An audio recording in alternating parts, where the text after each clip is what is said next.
Now, say my name. Heisenberg. You're goddamn right.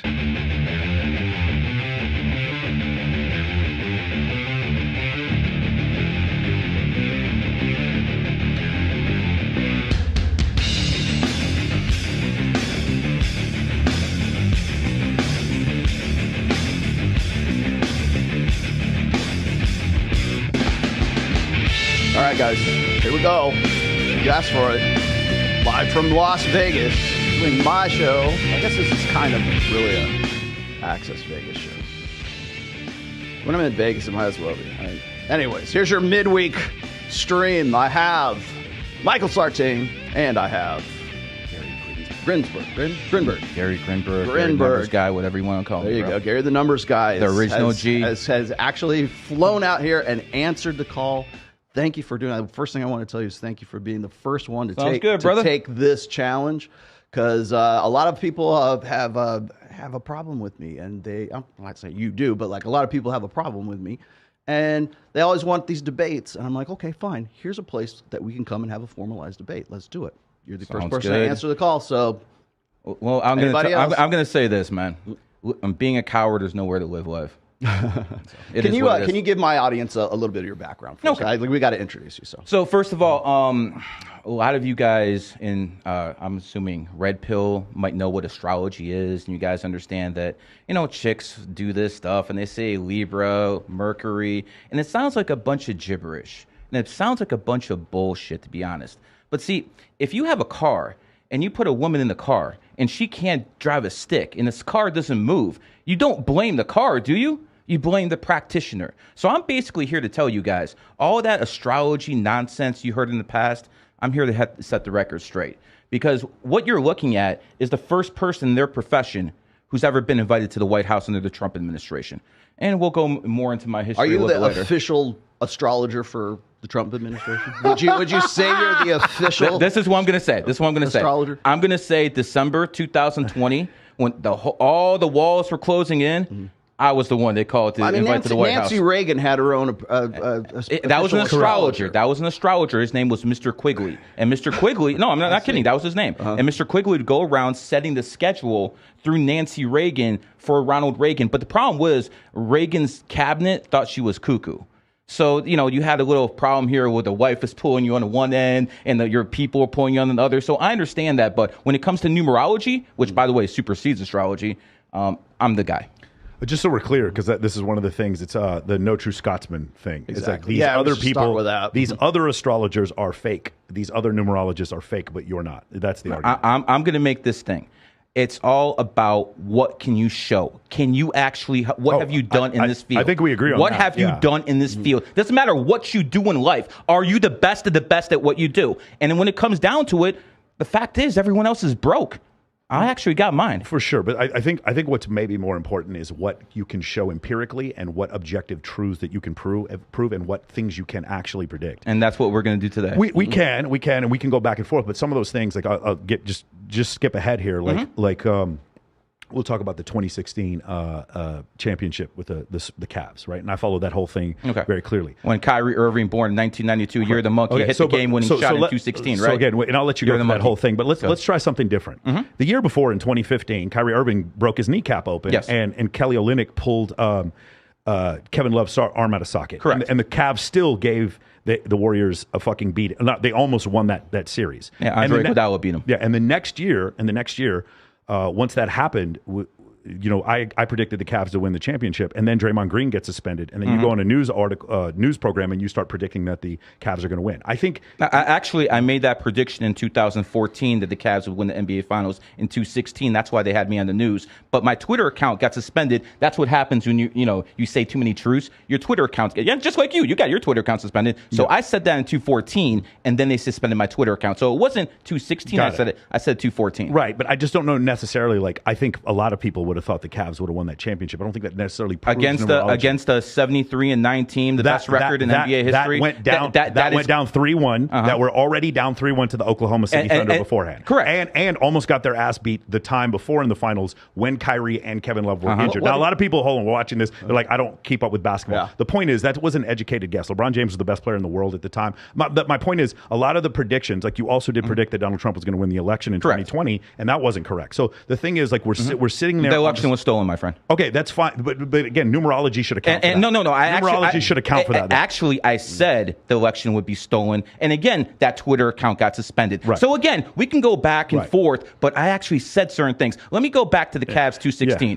When the team just for my clarification, what exactly did you predict? I predicted the Cavs would come back from 3-1 down and win the NBA Finals. I went on the news and said it. You actually saw it. Everyone can go on YouTube, Cavs, Gary the Numbers Guy, and you'll see it yourself. The point is, I don't think they were down 3-1 at the time. I think it was 3-2 at the time when you made the prediction. They were still down. And then Draymond had been suspended. The whole point is this: in NBA history, 0-32. Were teams that actually were down 3-1. None of them won. I called the first one. In the finals. Yes. In the finals. I was the first one who called it. Not in NBA playoffs, obviously. The biggest stage is the finals. Just the previous series, the Golden State Warriors were down 3-1 down to Oklahoma City, which is why I thought that they had some serious problems. And that's why I didn't think they were going to win that championship. Well, I'll tell you what, my little betting slips that year, they say it all, because I had all my money in the Cavs. Everyone in my group had their money in the Cavs. And again, I'm not perfect. I make mistakes. I'm human. Right. What I'm basically trying to say is I'm not going to be the one who's going to say everything I say is going to be 100% true. Right. I'm trying to tell you I'm better than everyone else at it. That's it. But do you see how that's problematic, though? Because one of the issues is, if I'm supposed to, where have you won the lottery? And if I'm supposed to follow you and sometimes you're wrong, then this is not a predictable, testable model that you're putting out with numerology. So you want me to win the lotto? Is that what you're telling me? I mean, if you're a numerologist, I do think that would be kind of... Okay, so let me tell you, people have came to me and asked me that stuff before. So here's the thing. If the odds of winning the lotto are 100 million to 1 for you, sure, it'll be 100 to 1,000 to me. I'm still not going to hit that 101,000, but my odds will be a lot better. Again, it goes back to the point where I'm saying I can do it better than anyone else because of my ability to understand numerology and astrology. That's it. I'm not going to win the lotto. For all we know, the lotto is fixed by the CIA as a money laundering operation. So that's probably not the best example. Or another example would be then just run a hedge fund and then just go ahead and start running. Yeah, I consult many hedge fund managers. Right, but you wouldn't even you'd be coming in here on a fucking spaceship if that was the case. Like that would be so much money. I consult with billionaires. I understand. I get that, man. But then your picks would be so much better, and you'd be able to document it, and no one would ever. This is what I'm saying, Gary. Let's try this instead. Okay. Let me do this a different way. Okay. So the scientific scrutiny against what you're saying about numerology and astrology, just get rid of it. It's very easy. All you have to do is run a fund that does better than the medallion fund. That's all you have to do is beat their returns and then show it. But you need to start from a certain point and go through another point. Then you need to accurately predict the invasion of Ukraine, and you need to accurately predict the invasion of Ukraine. I actually did that. Again, can you please put that up on Twitter, how I said the Ukraine war would start in 2022, in 2021? I actually said that on Twitter. Did you say in March that it was going to start? I said I got the year. Why? Well, see, this is what I'm trying to say. I got the year. We all knew that they were putting troops up there. That was, again, that's not a testable prediction. Not everyone knew that. Even the Ukrainian president said they're not invading.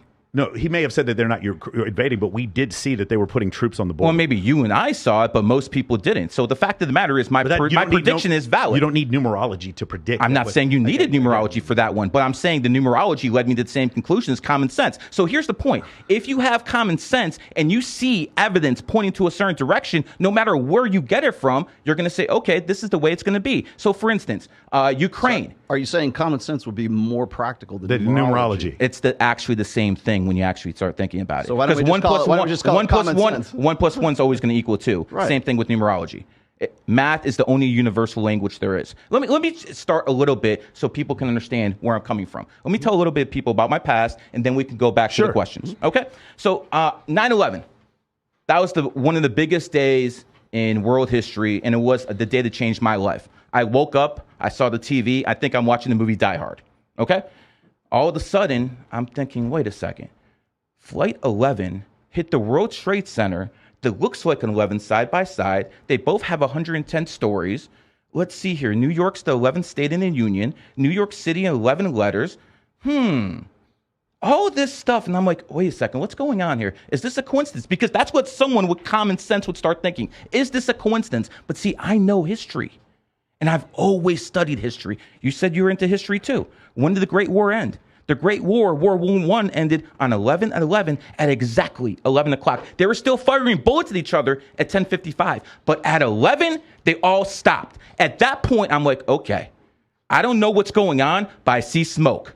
Because that's what common sense is telling me. At some point, it stops being a coincidence. When I see that Al-Qaeda attacked America on 9/11, I'm like, okay, that's one thing. Then when you see that Al-Qaeda attacked Mumbai, India on July 11th. I think July 26th when they attacked Mumbai. No, it was 11th. You can actually look it up because I already used this example many times. And then they attacked Spain on the 11th too. Those are the three biggest attacks in Al-Qaeda's history. So I'm thinking, okay, so now it's getting to the point where do people out there actually know something that other people don't? Because why are they doing things on specific events? Let's talk about the pandemic. The World Health Organization called COVID-19 on February 11th. Why they picked the 11th? And guess what? They said it was an official pandemic on March 11th. So you tell me, when does this stop being a coincidence? Because they keep doing this over and over on big events. Because the Civil War did not end on the 11th, and neither did World War II. Like again, you're this is called. I'm not cherry picking. I'm picking the biggest events in history. Again, World War I is not a bigger event than World War II. I just said World War I ended on 11/11 exactly. World War I did. World War II was a bigger event. World War I. That's in your opinion. That's in your opinion. World War I killed 100 million people. It was a bigger event. That is your opinion. What was the World War I led to World War II. You can't have one without the other. Find this out for me. When did we go to war with Vietnam? 70s? Yeah, 1965. No, it was do we know the date? The French were always there.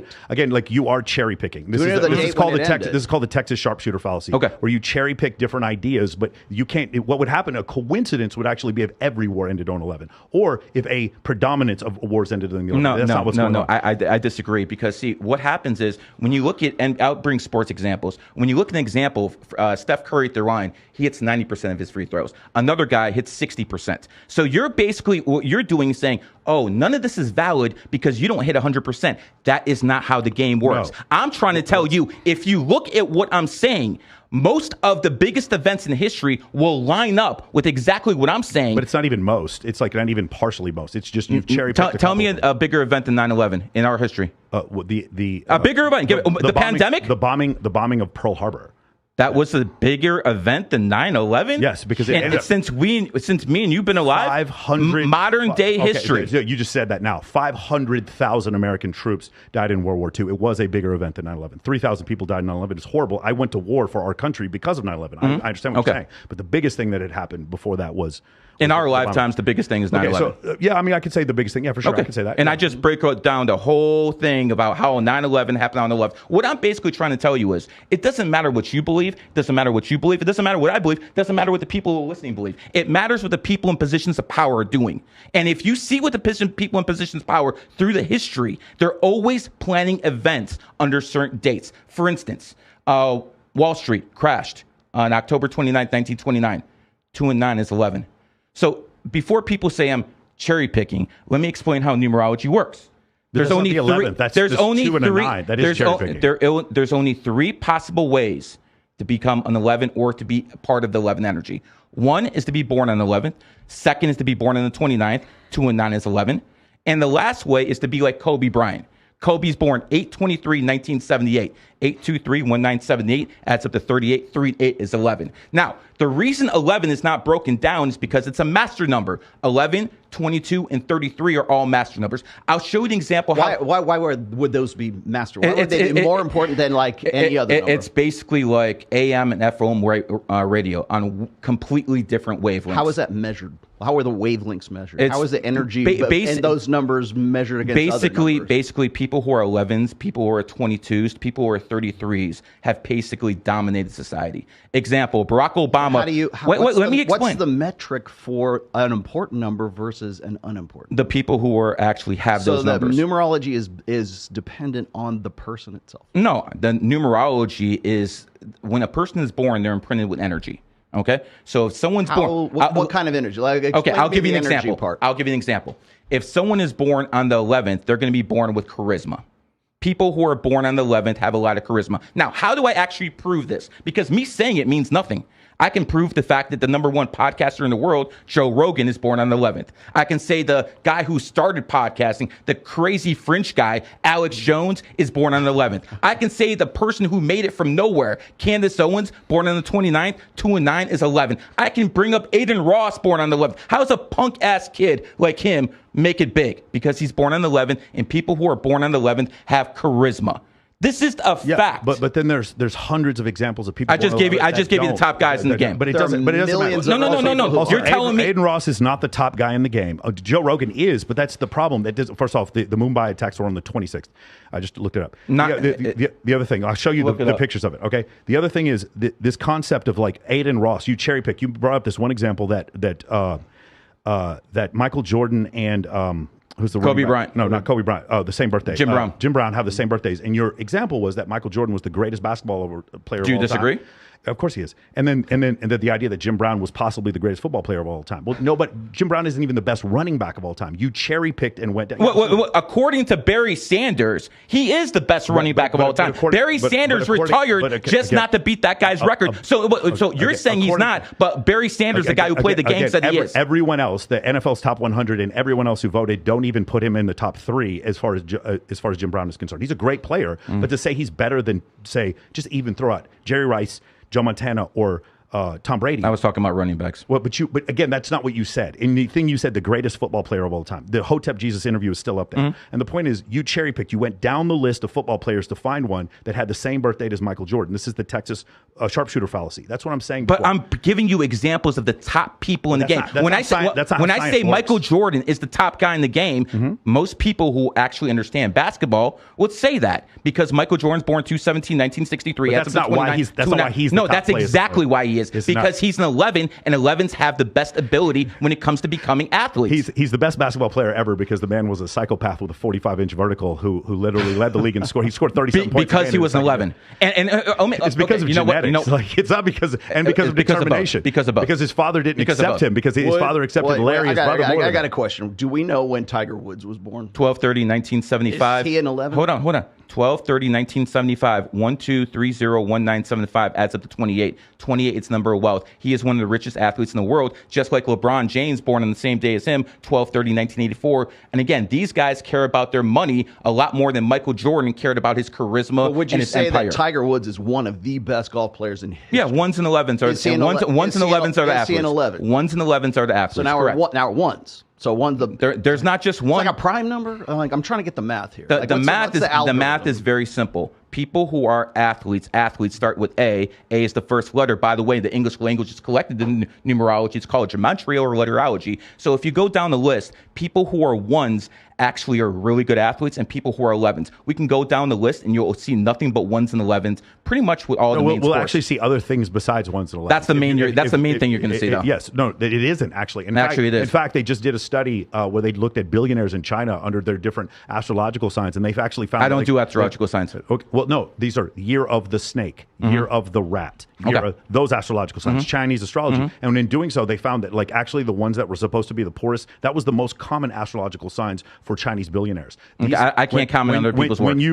But when you do anything, like the University of Cambridge did multiple studies on this and found that, you made the statement before that Geminis are more likely to suffer from mental disorder. There is no evidence to support this whatsoever. There have been numerous studies to do this. There's one study where they did 10,000 men who enlisted in the U.S. Marine Corps and tried to see if their astrological signs lined up with Mars. They lined up with Venus more often than Mars. I don't do that astrology. That's what I'm trying to tell you. But you're trying to tell me about that chick stuff. I don't do that. Again, one more time. I heard you on another show sit there and talk about Gemini. You talked about Aquarius and you talked about That Pisces. is not what I'm known for. I am known for Chinese astrology, and I'm known for numerology. You're trying to bring other stuff into it. I don't do too much. I don't even teach that stuff that much. I got you. But you might want to ask Hotep Jesus to take that video down because there's no reason to. Because you did talk about what's called Greco-Roman astrology. You talked about on numerous cases, or Vedic astrology. They use very similar signs. Have you ever talked about ballet dancers? Probably not. No. If you've never in your life one time mentioned ballet dancers. What's her name? Jenna Jameson used to be a ballet dancer. Okay, so you probably mentioned it sometime. Does that make you?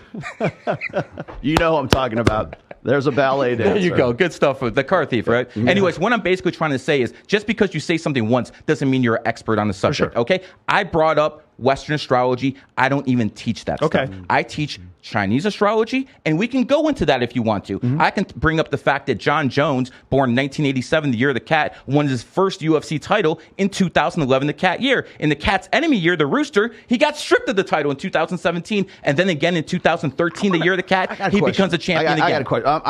I'm the newbie here. I'm trying to parse out like how you come to these conclusions. So, like for instance, I'm looking at Tiger Woods, December 30th, 12th month, 1-2, all right, 30th, Okay. 3-0. 1975, 1975. What's his number? Okay, how do I come to the number? So you do 1 + 2 + 3 + 0 is 6. 1975 is 22. 22 and 6 is 28. Then you reduce. 2 and 8 is 10. 1 and 0 and 0. So he's a 1 life path. Why do you reduce?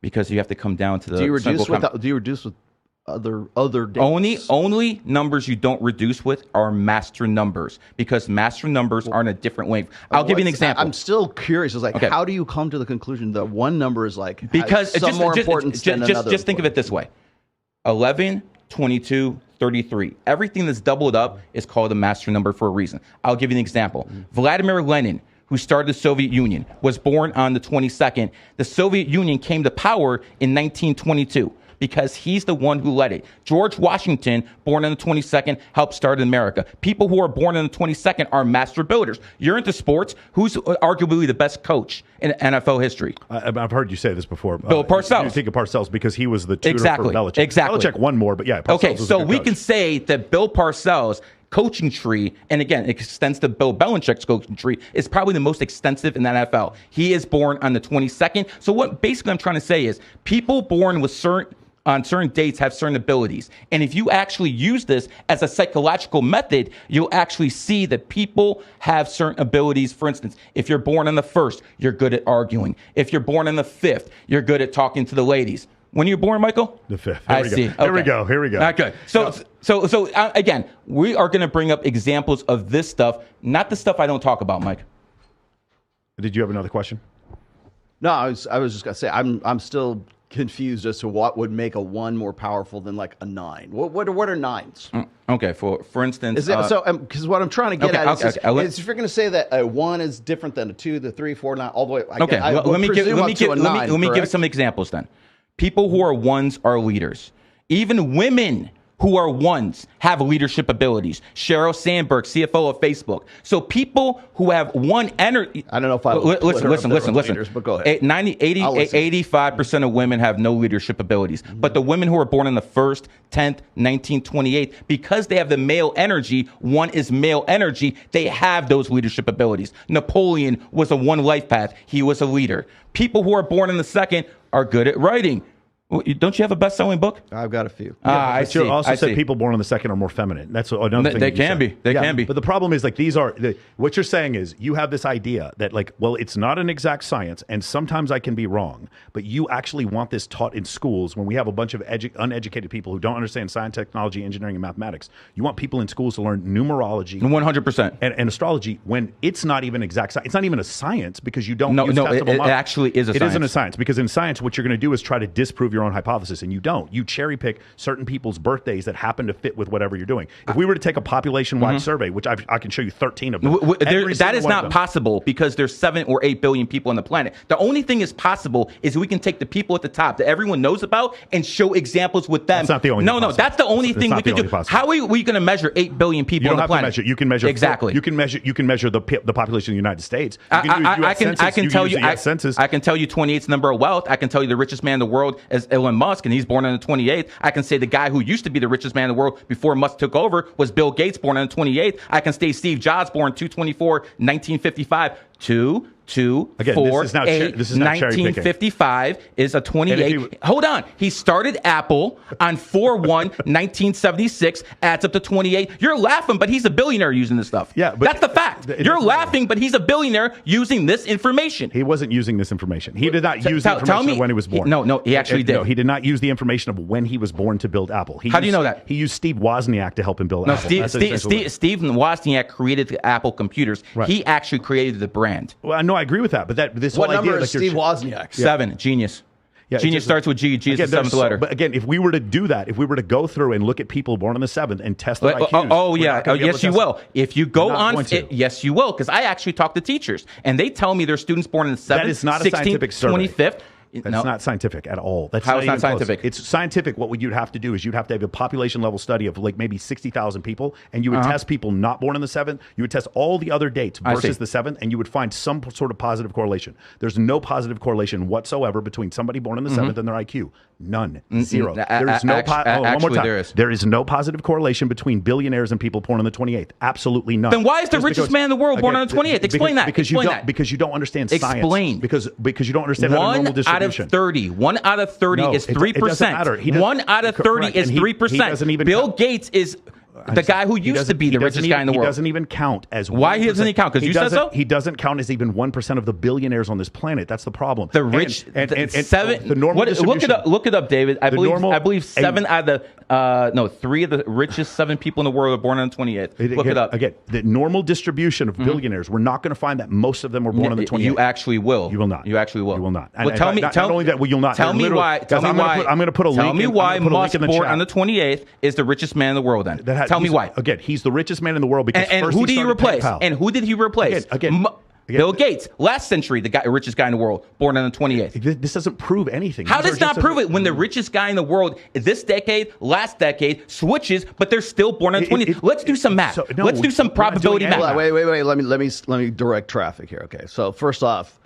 the idea is correlation and causation. Is the correlation the causation, or is the causation correlation? Is like, how do you find out with the scientific method that what you're saying, because what you're arguing for at this point is really that correlation is causation. So look at all these coincidences here. That's what you call them. Well, no, here's the thing is, okay, so coincidence, whatever we want to call them, you're looking at a series of incidents, right, that all coincide, okay? So if you're going to say that so-and-so was born on the 28th, this guy's born on the 28th, Tiger Woods, I don't know how the math works out. If you're looking at these little statistics or these stats here with these individual people, what you're saying is there's a predictable framework amongst all of this. So what would happen is if somebody was born today and they happen to be on the 28th, then if we track that person is destined to some sort of greatness or something like that. So what I'm asking is, what is the process? What is the scientific, measurable, testable, experimental process that says, if I watch this kid who was just born today on, I don't know, April 28th or coming up pretty soon, right?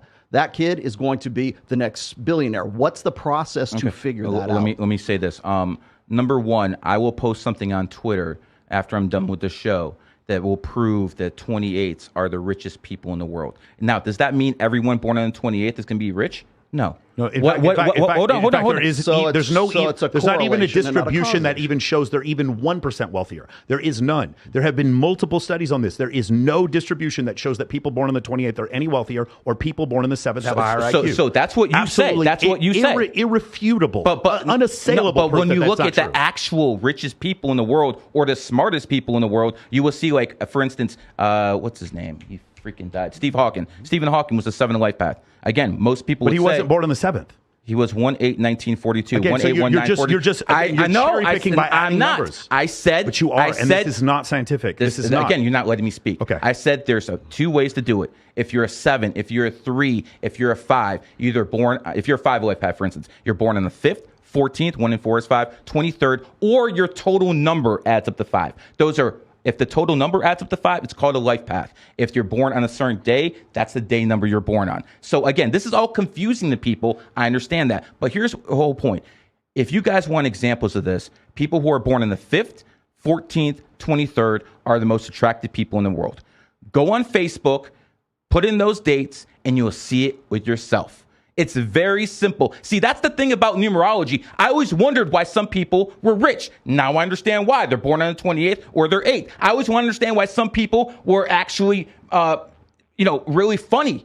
Well, people born on the 3rd, 12th, 21st, or 30th are the funny ones. Chris Rock, Roseanne Barr. When you look at things from an everyday perspective and you start looking at it through these lenses of understanding how numerology and astrology works, you start looking at the world in a completely different way.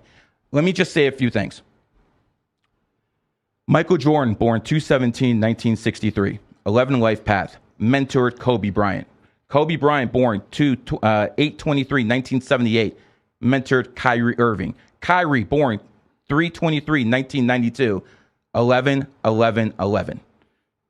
Here's the point. And it couldn't be that they all had really great natural. They're all great athletes and they're all 11s. The point is, people with certain numbers gravitate towards each other. Now, let's talk about you. What's your day, my friend? What's your birthday? My birthday? Yeah. April 2nd, 1968. April 2nd, 1968. 421938 adds up to 33 and 0. 68, not 38. Don't age me to okay, 30 my bad. years. You're basically a 3-life path in numerology. What's your birthday? October 5th, 1977. Okay, so you're basically a 3-life path in numerology. Look at this. The two people who are running the podcast, 3 is the number of communication. Communication starts with C. C is the third letter. Voila! Why is 3 the number for communication? Because why couldn't I just be born it coincides with the word C? I'm sure there are other languages that don't use C. Why couldn't I just be born on the 3rd, dude? Like, you just add up all these numbers, and it's just like, it's crazy to me. Like, first off, Kyrie Irving falls very short of Michael Jordan. He shouldn't even be using the same fucking sentence as him. Okay? Kyrie Irving believes he probably has the best handles he does, in NBA history. Absolutely. Okay? Absolutely. But Kyrie Irving also believes the earth is flat. The dude has he has some serious problems. You know what?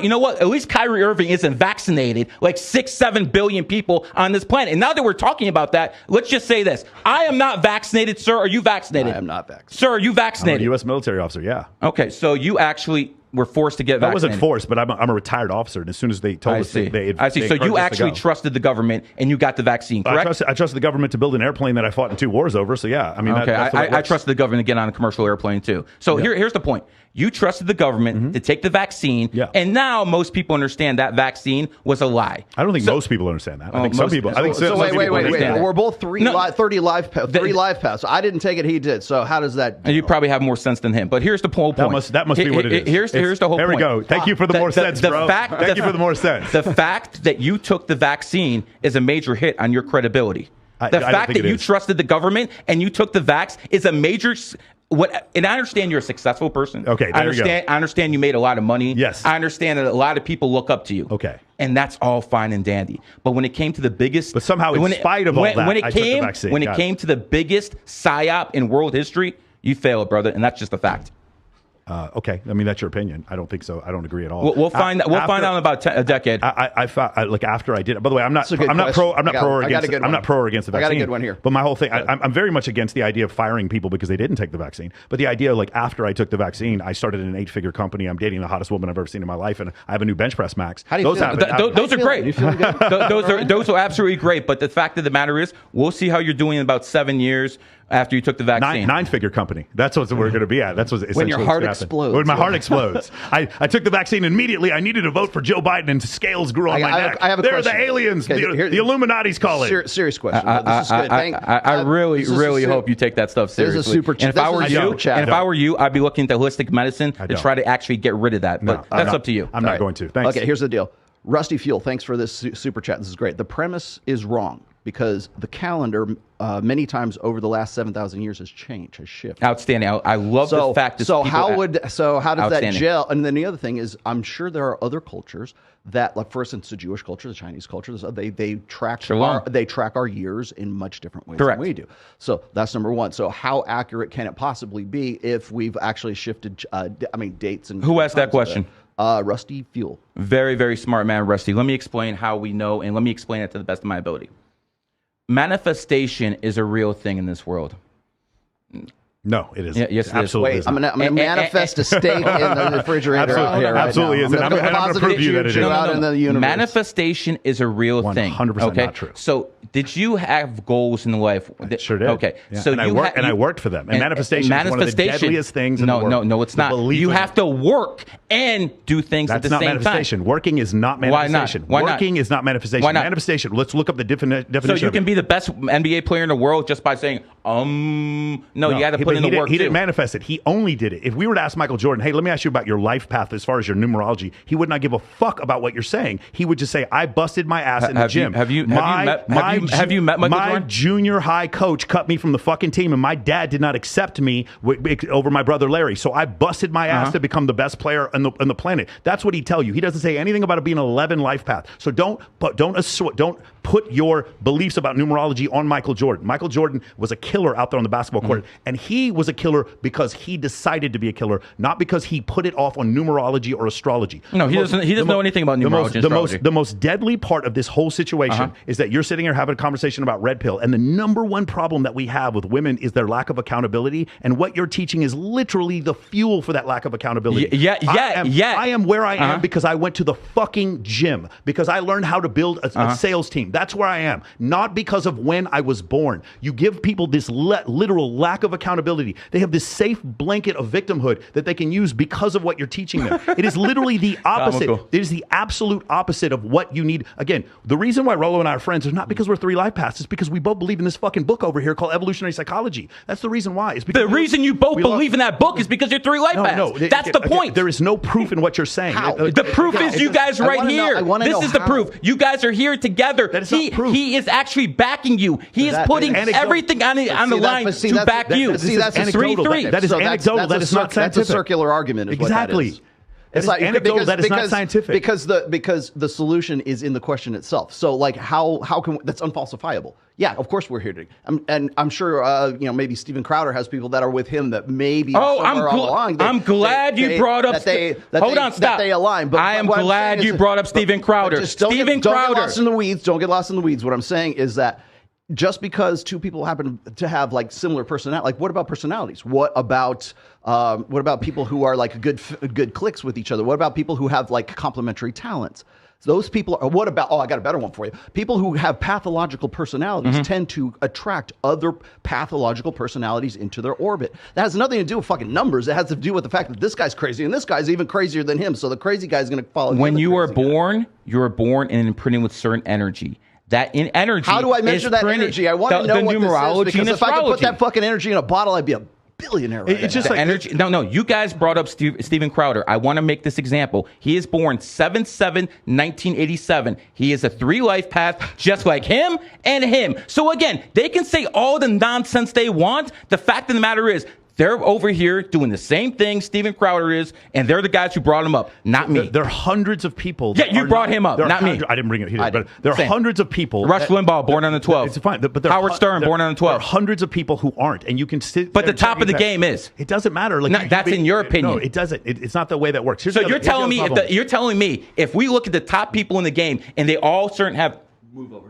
Yeah, just that way. You're not in the middle. So if you're telling me the top people in the game are all a certain number, it means nothing. Yeah, correct. But first off, you're cherry picking who the top people in the game are. Number one, and you tell me who the top people are. Number one, you don't say the third. You say 112 is also the same thing, and it's like very convenient because if you're born on the 21st, then you're also 3 life path. It's like you have all. I didn't say a 3 life path. You have all these fucking ejections. I don't have always what I don't. Let's go back to the hold on because I don't want to skip back because you definitely do this thing where you keep throwing things at people before they can research it. The manifestation thing. Yes. Those poor kids who lived in Poland in 1939 when the Nazis invaded, they didn't manifest getting thrown into ovens. No. And those Hutus and Tutsis that live in Rwanda, and 1 million people died in 100 days, they didn't manifest getting butchered. No, they didn't. Julian Khashoggi, when he fucking questioned the king of Saudi Arabia, he didn't manifest getting killed by a fucking bone saw. Those things are not manifestation. No, those things are not true. You did not manifest those things. The 100 million people that died during the wheat famines under Mao Zedong did not manifest. And neither the people who died in fucking the Holocaust in Ukraine. Manifestation isn't real, or rather, there is no evidence. No. There is no evidence. Manifestation is very real, and the point is, only a few people have the ability to manifest. Again, that's the whole point. What an incredible escape route for you. It's not an escape. It's not an escape route. I'm the only true astrologer. I'm the only true numerologist, and only things I do sometimes are wrong, and we can change all these other things. Like again, man, there's no way this is a science. You have to be able to disprove your own hypothesis, and you don't even attempt to do so. This right here proves it's real. It doesn't prove it. Me helping the Golden State Warriors win a damn championship. Again, that is real. Okay, let's do this real quick. In the chat. Me going to the White House. In the chat. That is real. One more time. Put a 1 in the chat if you believe he helped the Golden State Warriors that had Steph Curry, Klay Thompson, and Draymond Green. You believe that Gary Ginsburg helped them win a championship. I don't believe you helped them win a championship. That's fine. I believe the fact that they had a head coach that had already won had won 5 championships as a coach. The 2 best shooters of all time and one of the best defensive players at the time. Of all time. I think that's why I won a championship, not because of you, Gary. No offense. I don't think you had anything to do with the Golden State Warriors winning the championship. Did I hit any jump shots? No. Did I do any coaching? No. But you have to ask yourself, who put the team together? who told certain people to sign with Golden State Warriors? That's the part you're missing. Hold on. How did you do that? That will come out in the future when certain players retire, and I cannot affect their money, and I can't affect their endorsements. So we can't know until they retire. When certain players retire, all of this is going to be real. There's only one possible person you could be talking about, and that's Kevin Durant. And I don't believe that you told Kevin Durant to sign with it. No. But because here's the thing, nobody else really affected it that much. You're wrong. You're going to say Andre Iguodala, but it's not that big. Who won the NBA Finals MVP in 2015? Because he shot so poorly. Because it's always because of something. No, but it happened. It was a fact. He did it that year. You are trying to say that Andre Iguodala signed with the Golden State Warriors because you did that. I didn't say anything. It's utter hokum. That is not we'll true. We'll see in the future. It's not. And we will see in the future. By the way, he could have chose to sign for any other reasons. Like, for instance, the reason that Kevin Durant signed, because they were the best team and he's a front runner. That's the reason why. Andre Iguodala had been in the league for a long time. People forget Andre Iguodala played with Allen Iverson. That's how old he is. So this idea that all of a sudden he signed because you said this and that you get a ring because of that is not. Again, what you're doing is taking anecdotal evidence and you're blasting it onto people who don't know better, and you're confusing. I will tell you this. Andre Iguodala, born on the 28th, when he went to Miami, he wore the number 28. So he's rich. Ask why. So he's one of the richest players in the world because he's 100%. He's one of the richest players in the world. But no, he's not. He's not one of the richest players. He's worth over $200 million. What about you? So according to all the NBA players, it wouldn't even put him in the top 10%. That's the problem. Bogut, garbage ass player, born on the 28th, got a big contract. Anderson Verjon, another garbage ass player, born on the 28th. That's why they got the big contract. I want you to everyone stop and listen to what he's saying. He's literally cherry picking Bogut and Anderson Verjon. Information. He's cherry picking players. There's so many people. Kevin Garnett would sign a huge contract. So did PJ Washington. There's so many people that signed big contracts. I just brought up garbage players. I just brought up garbage players who got big paydays because they're born on the 28th. That's the only correlation. Many players that got huge paydays. Eddie Curry got a big payday. It doesn't make any difference. There is a guy on the Warriors. I forgot his name. This guy on the Warriors, he was there for one day, and he got $1 million contract. I forgot his name, but he was born on the 28th. This doesn't prove anything. Even if this is true, like, why would the 28th be different than the 13th? Because 28 is the 28 is the number of wealth. People who are born on the 28th. Why is it the number what and not like 7 or 4? Because, for instance, you're basically saying, why is a woman weaker than a man? Because that's the natural order. What's the significance of those numbers? Because of natural selection. That's the reason why a woman is weaker than a man. Because of natural selection. Okay, so when it comes down to it, the 28 is the number of wealth. 8 is the number of money. I'll give you an example. Stop. All you can do is look at what the elite are doing and follow their lead. The Chinese. Listen, the Chinese started the Olympic Games on 8/8/2008 at exactly 8:08 p.m. Why? Because they know 8's the number of money. No matter what you think, they went from the 15th biggest economy in the world to the 3rd to the 2nd within a few years after that. Right. So you can say that's a correlation, but the fact of the matter is it happened. I'm going to also say it's a correlation because it's also begging the question. Also begging the question that they don't have the same calendar as us. It wasn't even the 8th of their month when they did it. It wasn't even. They don't have the same calendar we do. They use the English language over there too. Got it. The signs, you guys see the ejection handle? The signs in China. The signs in the Chinese. If you go to China, you go to Russia, you go to Peru, all the signs in English, buddy. Again, that doesn't change the fact they didn't do it. They did it on literally their calendar. It was not the 8th day. You'd sit. Huawei, a government company called another ejection handle. Here we go. Pull out of here again. Chinese New Year is in February. February 5th is the Chinese New Year. Huawei. Look at that's the government-backed Chinese company. It starts with the H. 8 is the 8th letter because of money. And if you look at their logo, it has 8 different spots on it, symbolizing the 8. You guys are blind to this. Like, for instance, when I talk about the Illuminati, when I talk about the 13 Illuminati families, you guys will say, oh, this is nonsense. But if you see what's actually going on in the world, you understand what's going on. For instance, McDonald's. McDonald's has a big M as their logo. Why? Because M is the 13th letter. Again, paying homage to the 13 Illuminati families. It's not because the guy's name was McDonald. That's what. Now, yeah, no idea of the fact that it was named after a guy named McDonald, who didn't get to choose his fucking name. That's what you guys are going to say. I'm going to say. No, here's what happened. Rick Kroc specifically bought McDonald's from the brothers specifically because now I get it. It's all astrology proof. I got you. Okay. Philadelphia 76ers. 7 + 6 is 13. San Francisco 49ers. You're going to say the 49 gold rush. I'm going to say 4 + 9 = 13. And I'm going to tell you why. What's 13? 13 is homage to the 13 Illuminati families, like the Rothschilds, the Rockefellers. Is that a money number or is it just like an Illuminati number? Illuminati number. So this is not a numerology number. We're There's into something else. different numbers mean different things. 1 plus 3 is 4. What's 4? 4 is the number of law and order police. Oh, see, so That's why Donald Trump, when he was in the White House, tweeted law and order on 4 days. And why don't you guys go check that out? I have. He also tweeted law and order on not 4 days as well. Now, he did it mostly on 4 days. He did not do it mostly on 4 days. We go back to the cherry picking thing that you do. I mean, brother. Correlation. Yeah, you're telling me he didn't do it. I'm telling you he did. Let's put some money on it. I'm telling you he did most of his tweets about law and order on 4 days. The reason I know this is because his personal assistants are in my group. Right, but Donald Trump's not in your group because now he doesn't have anything to do with you anymore, right? Is that correct? I mean, I don't talk to him on the phone personally, but I did tell him in his face on October 22nd that he'd be president of the United States. That actually happened. Yes, and you also told Hotep Jesus that he would win in 2020. And the election was stolen. Oh, got it. But numerology should account for that. Numerology should account for that. Was the election stolen in your opinion? I don't know if it was. Oh, so you won't make a stand? I don't believe it was. You don't believe it? Yeah. Was the election stolen in your opinion? I don't even. Well, you mean the last one or the one before 2020? Quite honestly, I think it's the entire voting. I think the whole system was corrupted. Yeah. I think if they're cheating on both sides. You think the Republicans are cheating in national elections? And actually getting away with it? As much as the Democrats are, yeah. Maybe using the same. Just curious. What does the number 15 mean? I'm just curious. What does the number 15 mean? What does that mean? Home and family, 1 and 5 and 6. So why did the Republicans gain 15 seats in the House and the Senate when the election was stolen? I'm just curious. How did that happen?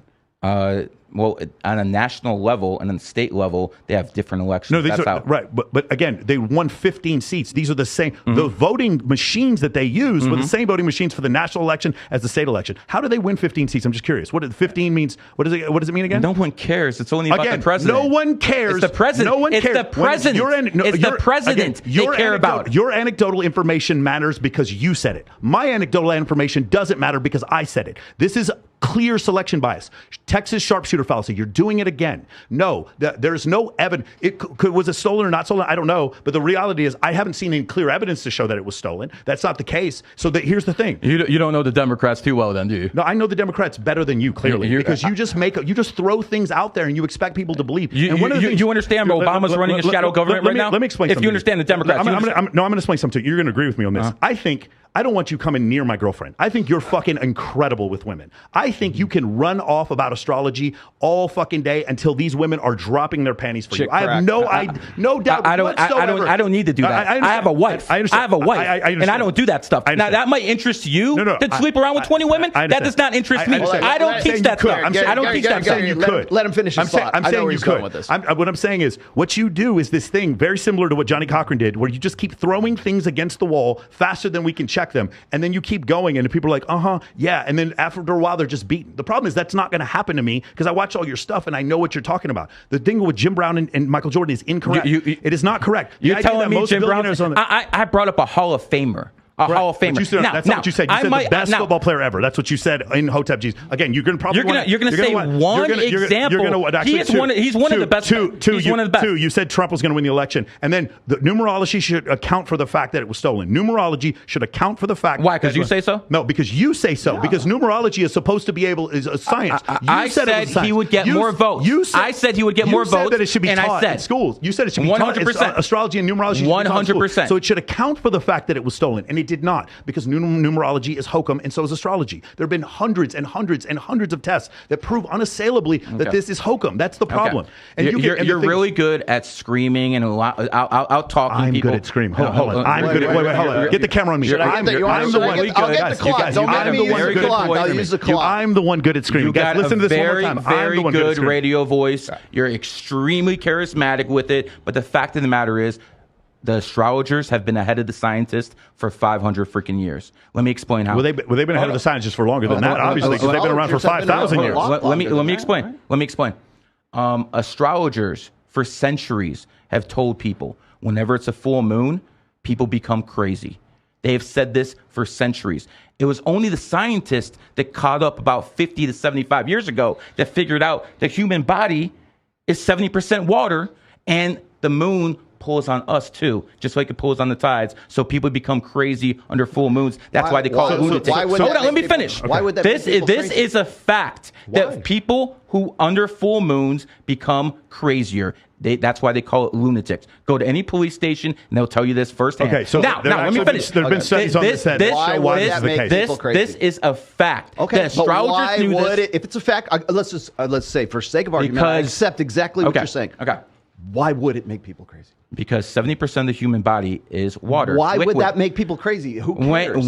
When the moon how does water in your body? Okay, but if it's pulling on you, what is the pull, the gravity that triggers? Like I'm going to go. Water having an upward pull does emotion. What? Emotional energy. It doesn't. Emotional energy. It's neurochemical. Emotional energy is stored in water. Emotional energy, just like it's stored in air. It is stored in neurochemicals in your fucking brain. Liquid. Electricity is affected by 70% of the human body is electricity. Yes, but the brain goes through electrochemical reactions. That's the reason why it doesn't affect it. Number one. Number two. This building has more gravitational effect on you than the moon does. That's the second part. Maybe of it. today. And number three. There have been studies that have been done on this, and the reason why people commit more crimes under full moon is because it's fucking brighter outside. That's the reason why. They've done studies on this. Stop what you're doing. Everybody pause what you're saying. Crimes happen pause what you're doing. night. And you can look up the studies of why people do these things on full moons. It is not because... So you're telling me people commit more crimes during the day than at night. That's what you're basically telling me. No, during a full moon. Because it's lighter outside, yeah, right? Correct. They can see more so stuff. how come they're not committing more crimes during the daytime than the night, going with your philosophy? Because they can see everything. What I'm saying is... Garbage. Again, it's garbage because you say so. Again, you have not... If what you said was true, people would be committing more crimes during the day. No. Well, they commit more financial crimes. I looked it up. As moon illumination increased, researchers saw that escalation in criminal activity. One explanation for this is what's referred to as the illumination hypothesis, suggesting that criminals like enough light to ply their trade. Hypothesis is not fact. Not so much as to increase their chance of apprehension. No, it's nonsense because you say it's nonsense. Listen, women can tell you this and that. It's nonsense too. Here's the fact of the matter. This stuff works if you actually look at it. You don't want to look at this stuff. You actually don't want to look at it. I've spent 3 weeks looking at this stuff. I'll tell you what. I guarantee I tell you what. This is what we're going to do. Okay. You're a rich man. I'm a rich man. So here's what we're going to do.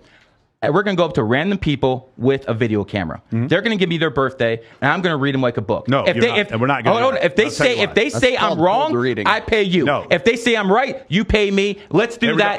Money. This is what matters. Put the money on it. You won't do it. You won't do it. So let me explain to you. So I want you guys to stop real quick, and I want you to look up what's called the Barnum. I'll read it. I have it right here. We're going to look up what's called the Barnum fallacy. So what you do is there's a professor named Barnum, and there was another professor named Ricci who did this. What they did was they gave the horoscopes for all these different astrological signs. They had 120 students in a class, and they gave in an envelope with their astrological signs. They had 10 Virgo, 10. You just said you needed 60,000 people about 10 minutes ago. You said you needed 60,000. Now you're saying I didn't interrupt you, so stop. So what happened was they gave them all the same astrological signs, and they gave it a 4.6 out of 5 rating that this astrological sign meant them. So what he's doing is he's going to say things like you're assertive, or you money's coming in your future, or you're going to make more friends. There's going to be these massive generalizations, and through that, most people are going to say yes. Like you're an honest person. Most people are going to think they're an honest person. Yeah, you're never an asshole. You're never an asshole. It never says there's a $100 bill underneath your shoe. It's never predictions like that. These are generalizations that are called the Barnum effect. So stop what you're doing right now and look up the Barnum effect. There's 2 experiments that you guys should look at. That's what he's with 120 people, you just said you needed 60,000 people to make an example. But because he did it for 120 people, that's enough for him. Fact for him. So that was okay. I got it.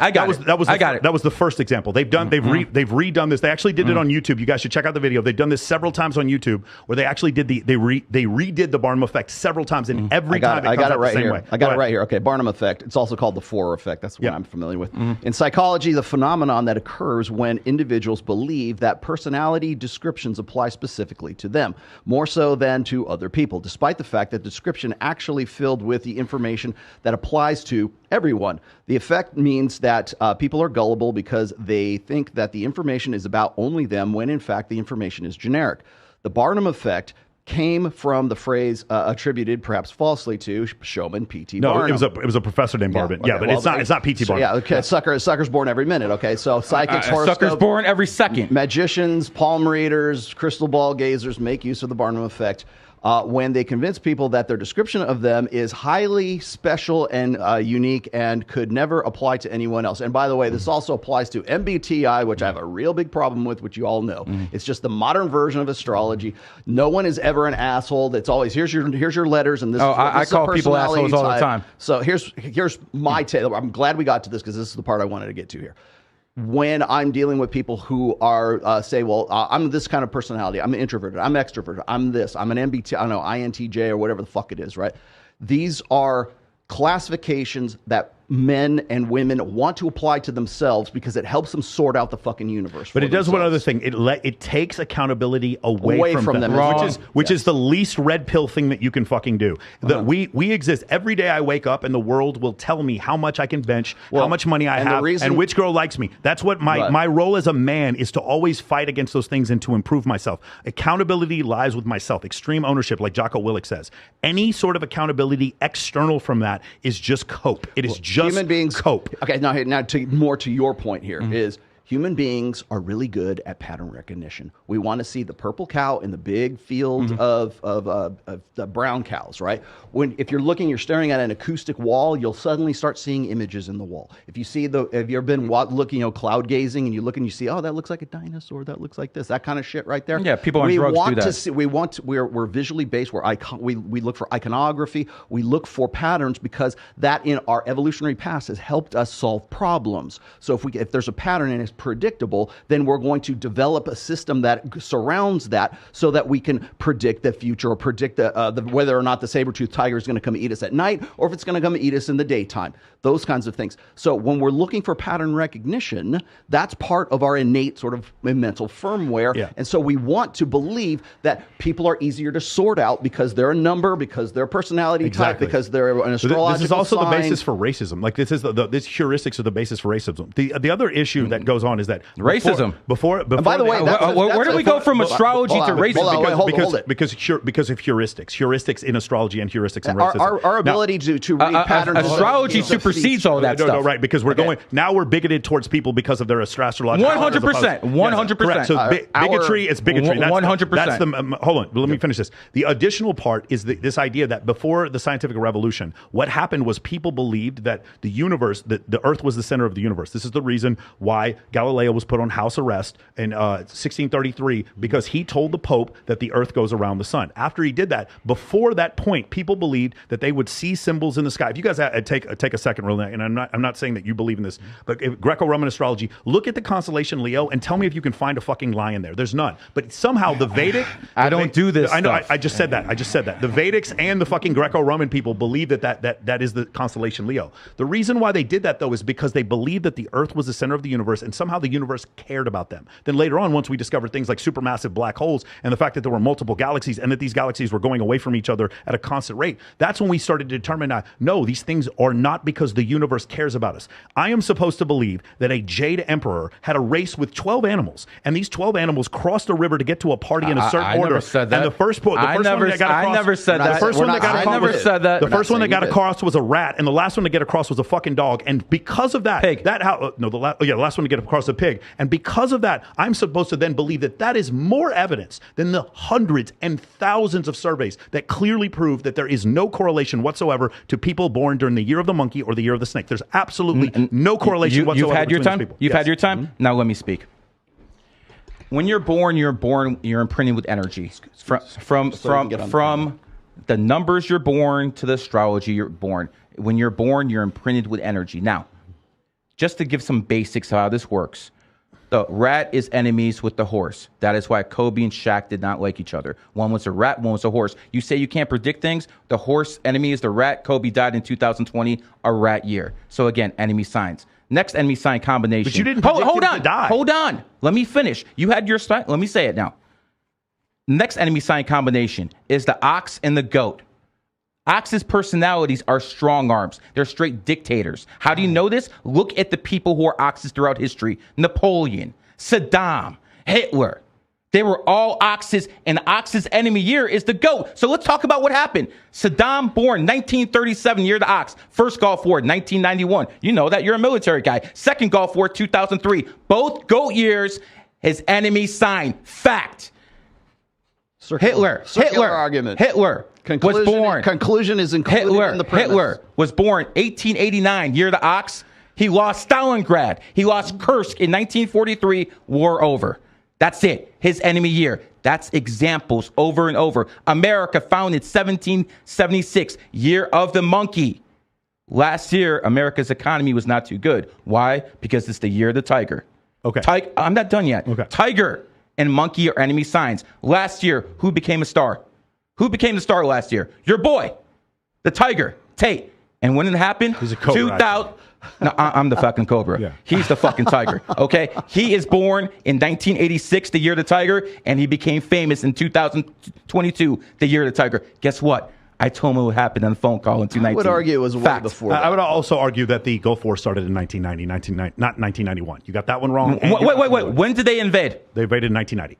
No, they invaded in 1991. Gulf War. They invaded in August 2nd, 1990 is when they invaded in the first Gulf War. No. What was it? 1991. 91? No, 91. Something would happen in 91. Okay. Well, they did not invade in 1990.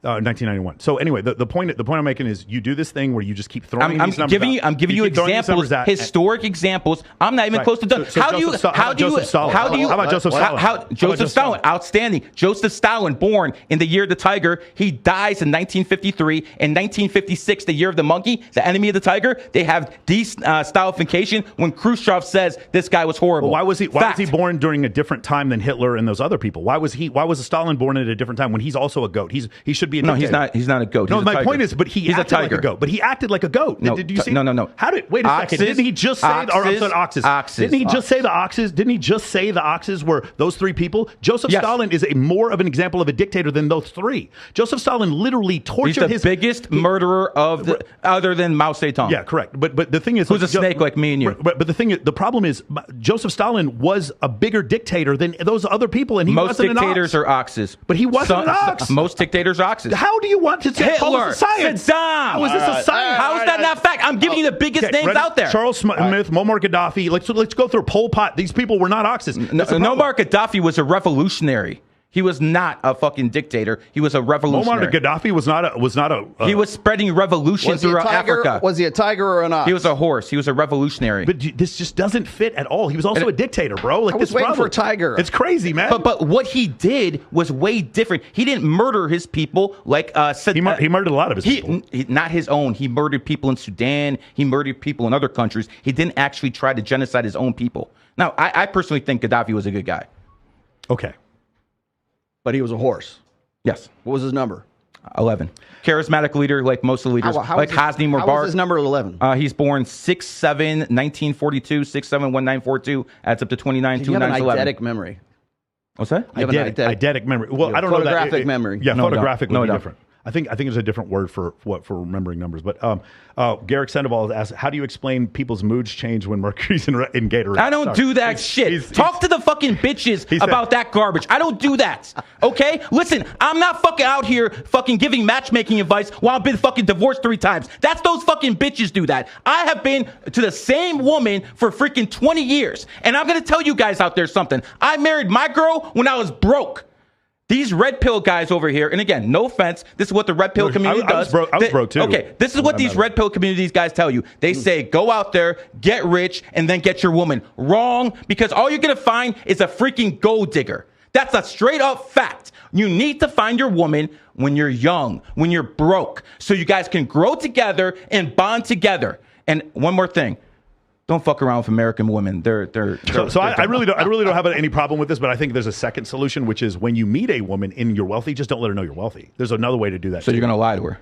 No, I just don't let her know that I'm wealthy. Like, I just don't. So you're going to lie to her? No, I don't lie. I don't let her see how big my shits are either. It doesn't mean I'm lying to her. It's just a part of my life I don't let her see. That's it. So what I do, usually when I meet a girl, I wear black T-shirts and fucking Apple Watches, and I drive my Lexus. I don't let her see that I'm wealthy. That's one of the things that I did. Now it's a little harder now because I have a big show, but like beforehand, it was very easy. I just never let women know how much money I made, and that actually helped a lot. But that's a different. I don't disagree with what you're saying, by the way, about money screwing people up. The fact of the matter is, I am married for 20 years because I picked my bride based on numerology and astrology. Okay. How did that work? Tell me the science. What was the process? No problem. Is there a process? I am born in the year of the snake. Mm-hmm. People who are born in the year of the snake are extremely jealous people. That's a fact. You're a jealous person. No, not at all. Okay, quite the opposite. You can say whatever you want. Quite the opposite. Snakes tend to be very jealous and very vindictive. If someone crosses them, they're gonna fucking go after them. And by the way, psychology, when people do this, they're lying. So he just did that. So when it comes down to it, you got fact out. That's body language psychology. Again, total hokum. Body language psychology. When you touch your nose, you're lying, bro. Bro, I have allergies. Number one. Okay. You just had an allergy right after you said that. I have allergies. Okay. I'll literally show you my doctor's report. I go to an allergist once a week. Number one. Number two, the whole body language thing has been completely thrown out of court. It is total hokum. It is total hokum. None of it is true. There's no one tell for any person. Even poker players will tell you this. The tell for guy A is different than the tell for guy B because there's no universal way to tell. I'm going to trust you, not CIA agents and SB agents. Okay, whatever. CIA agents do not tell you that they can do that. CIA agents do not tell you that they can always tell when someone's lying. They can not always. They can tell when someone's lying under duress for certain. But the other thing that they have is when they can tell people are lying is they have information, external information to be able to tell this. I'm 100%. I'm not a jealous person. Every girl you'll tell to will tell you 100%. Okay. They're like, I wish Michael was more jealous. Number two, there are people who have literally defamed me, and I say nothing about them. I'm not the least vindictive person you'll ever find. The problem is, I live in the real world, and there'll be multiple hundreds of people that will attest to what I'm saying. What you're saying, maybe it's true, but it's definitely not true about me, which is further to my point. Okay. It is not an exact science because it's not a science at all. That's the thing. I can find exceptions to every single thing that you're talking about. Let's go through you, and you tell me if I'm wrong or right about you. Sure. Okay. You're born on the 5th. People who are born on the 5th all travel quite a bit in life. Is that true about you? Not anymore. I think. But no, I didn't. Not anymore. I said if it was true when in your life. When I was in the military, I was forced to travel. Okay. Yeah, I hate travel. You've had plenty of hoes on the team, correct? Yeah, I mean, in my life, yeah. So when it comes down to it, people born in the 5th. I don't call them hoes. Or whatever you want to call them. People born on the 5th, 14th, 23rd are extremely good looking, and people of the opposite sex like to spend their time with them. Is that true with you? It certainly wasn't true until I was like maybe 35. When it happened, doesn't matter. I think that would count if it mattered. What if I died before the age of 35? Then this whole thing doesn't matter. You didn't though. Yeah, but the point, like, it's just ridiculous. Like by the way, you're right. But the reason why people would want to spend more time with me is because I chose to take changes in my life. I took personal accountability. At no point did I consult with an astrologer. I went to the gym. I went to the gym and did this. I went to the gym. I was the one who created and founded an 8-figure business. I did this. It wasn't because of any number anyone told me. And for the vast majority of my life, no women liked me at all. So I don't agree with that. So you didn't have women on your team? Not until maybe 10 years ago. I got a question. That's a majority. He's making a reading. Let him finish. Okay. Keep going. 2019, did you have an off year? No, it was the best year of my life. The most money I've ever made in my life was in 2019. 2007. That was the second most money I've ever made in my life. 2007. In 2007, okay. Yeah. So here's what basically happens. When you're in your enemy year and you start making money in your enemy year, bad things happen as a result. So the money you made in 2019, which is your enemy year, by the way, the pig is the enemy of the snake. You have to watch out because the money you made, the stuff you invest that in is going to come back to you and it's going to haunt you. That's how this game works. So you have to understand when to do things and when not to. It's extremely important to understand. For instance, enemy signs. You never want to sleep with a girl who's your enemy sign because what's going to happen is you're going to have unwanted babies. And by the way, you're going to be the most attracted to your enemy sign. For instance, people who are born in the year of the snake, their enemy sign is the pig. That's who they're going to be the most attracted to. People who are born in the year of the rat are going to be the most attracted to rat. Horses. Wouldn't the snake be the enemy of everybody? Yeah, for sure. Like most mammals, This is comedy. You shouldn't be talking shit about snakes because you're a snake. And by the way, you live in Las Vegas, which was founded in 1905, a snake year. You flourished here. Also, let's talk about the people in the past who flourished in Las Vegas. Mr. Wynn. Mr. Wynn's born in the snake year. In 1989, he basically re-evolutionized Las Vegas. 1989 is a snake year because that's when Mirage was built. Let's go even further. Howard Hughes. He had the golden nugget before that. 1989 is when the Vegas Revolution on the Strip started with the Mirage. With the Mirage. That's a fact. That's a fact. We're not even arguing. 1980 is when Caesar's Palace was rebuilt. Also, that you could say it's way Mirage. It was Mirage. Mirage is Mirage is like the 10th best. When it opened, it was the gold mine. 1989, and that's why I'm basically trying to tell you. In 89. The Mirage did. Yes, the Wynn opened. The Mirage is like the Wynn opened. Mirage is a mid-tier. The Wynn opened on the 28th, and it's the best grossing hotel in Vegas because it was founded on the 28th. Why don't you guys look on Wikipedia and see it yourself? So here's the point. Here's the point when it comes down to it. Sam Rothstein, the guy who was in Casino, they made a movie about him. Sure. He was also born in a snake, just like Howard Hughes. And Floyd Money Mayweather, the reason he lives in Vegas is because he's born 1977, the year of the snake, and this is a snake city. So you guys can say all the mumbo jumbo you want, but the fact of the matter is, saying mumbo jumbo. Works. Okay, we're the ones saying Okay, mumbo so here's a few things. Now, Yes. so you were just mentioning your wife and signs and Correct. enemy years and everything. Okay, this is Ted, psychologist Dr. Bernie Silverman of Michigan State University tested the effect of astrological compatibility on marriages. He surveyed astrologers across the country on compatibility of the 12 zodiac signs in studying 2,978 marriages, 478 divorce records in Michigan. Dr. Silverman found couples whose marriages were made in horoscope, heaven united, and split up just as frequently as those who were not astrologically Horoscopes based on compatible. other people's information, not mine. Correct. So just so we're clear, do you put any weight in any sort of Greco-Roman astrology, or all of that is hokum as well? I believe that 90% of astrologers are frauds. Oh no, I understand. But is there any true Greco-Roman astrology? Is what I'm asking you. If you're asking me if there's a little bit of truth to it, yes, but it's like so vague. It's like a because there's no science. Because every time an experiment is done, every time they show no correlation within the astrological they don't know what to look for. They don't know what to look for. They're going off information these broads make up. This is all nonsense. There was a male astrologer in the last one that I saw as well. I'm the only one in the game, dude. There's no one else here. The only people who do this from a male perspective, all my students. That's a fact. I got you. Here we go. Again, you're talking about studies from people who don't have the right information. They're studying stuff. These broads. I can't defend that stuff. All right, I'm not saying I'm not trying to have you defend that. Astrology fails to adequately answer a number of other important questions. What is the mechanism the planets use to exert their influence over men? Suppose, like you just said, the moon pulls on everybody and makes everybody nuts, right? So that's why I read this one. Okay, supposedly we are affected by the gravitational pull of the heavenly bodies at the exact moment of our birth. I say when that water breaks. However, hold on. This is absurd. Hold on. I say when that water breaks, you're imprinted with energy. So if you're born in the 7th, you're going to be extremely smart. The casinos use this stuff too. Gamble starts with G. G is the 7th letter. How many cards in the deck, my friend? 52. What's 5 and 2? 7. Okay. So again, you have to understand that casinos. What's the most common dice combination? 2. 7. There you go. Number of the gambler. The casinos did this on purpose. Illuminati proved. Or perhaps it's because Illuminati confirmed. It's 50-50 chance. Could be that too.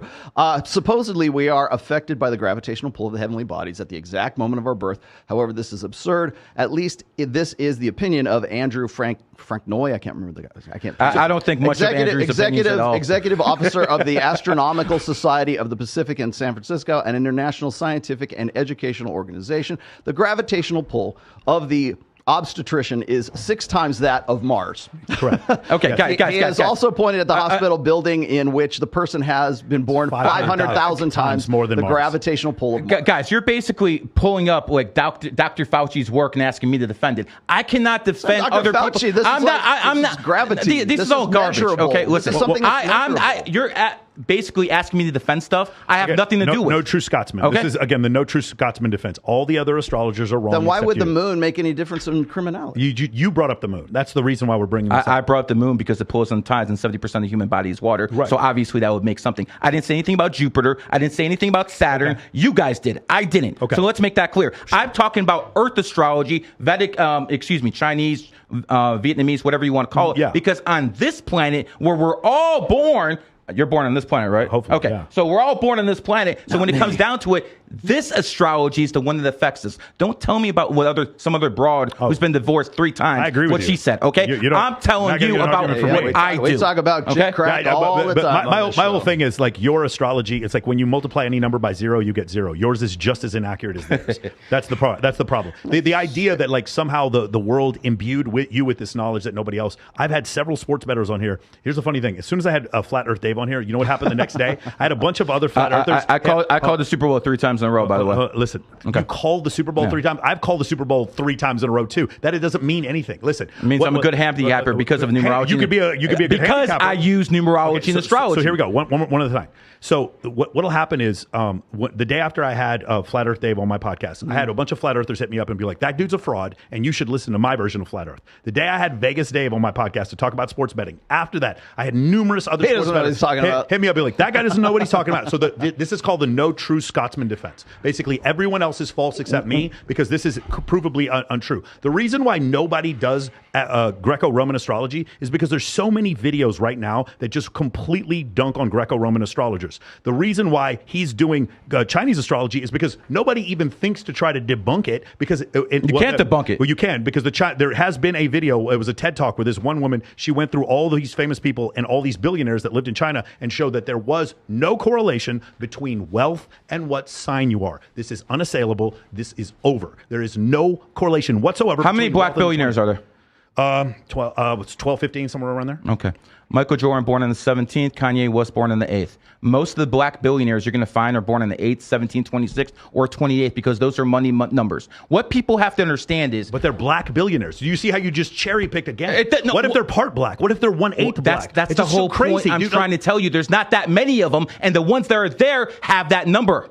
That's what I'm trying to tell you. It doesn't. That's not scientific at all. The scientific fact is this: you go to Walmart, all the prices are in 8/8 because 8's the number of money. You go to Rolex, all their ads have a 28 in it because it's the number of wealth. What you believe is irrelevant. What the people in power believe actually matters. And you might have an 8-figure business, and guess what? I might have one too. But the fact of the matter is, you're a pleb, I'm a pleb, he's a pleb. We might be high-class plebs, but we're plebs. I agree with that. We're not the elite, and the people who are in power, they use this stuff. So you might choose to reject this. You might see this as fallacy, and that is your opinion. Sure. And that's all. More power to you. The fact of the matter is this: the people in positions of power, they use this. And let me just finish with this. Yeah. You want to say this is nonsense? What do you know about Steve Jobs? Do you know he went to India before he started Apple? Maybe. I don't know. I don't think the reason he went to India was to study numerology and astrology. Because in India, numerology and astrology is supreme. That's what they do over there. Hold on, I'm not done. Okay. If you look at Apple alone, ask yourself, mathematically, 1 in 9 chance for any number to come. He's a 28 life path. He founded Apple 3/1/1976. He incorporated it. 3/1/1977, and he incorporated 4/1/1976. He's a 28. He started the company on a 28th day, and he incorporated on the 28th day. The chances of that just happening, it's 1 in 30 or 1 in 90. 1 times 9 is 27 times 9 is a lot more than 1 in 90, my friend. You're talking about 1 in 9, 1 in 9, 1 in 9. So the fact that hold on. The fact of the matter is this.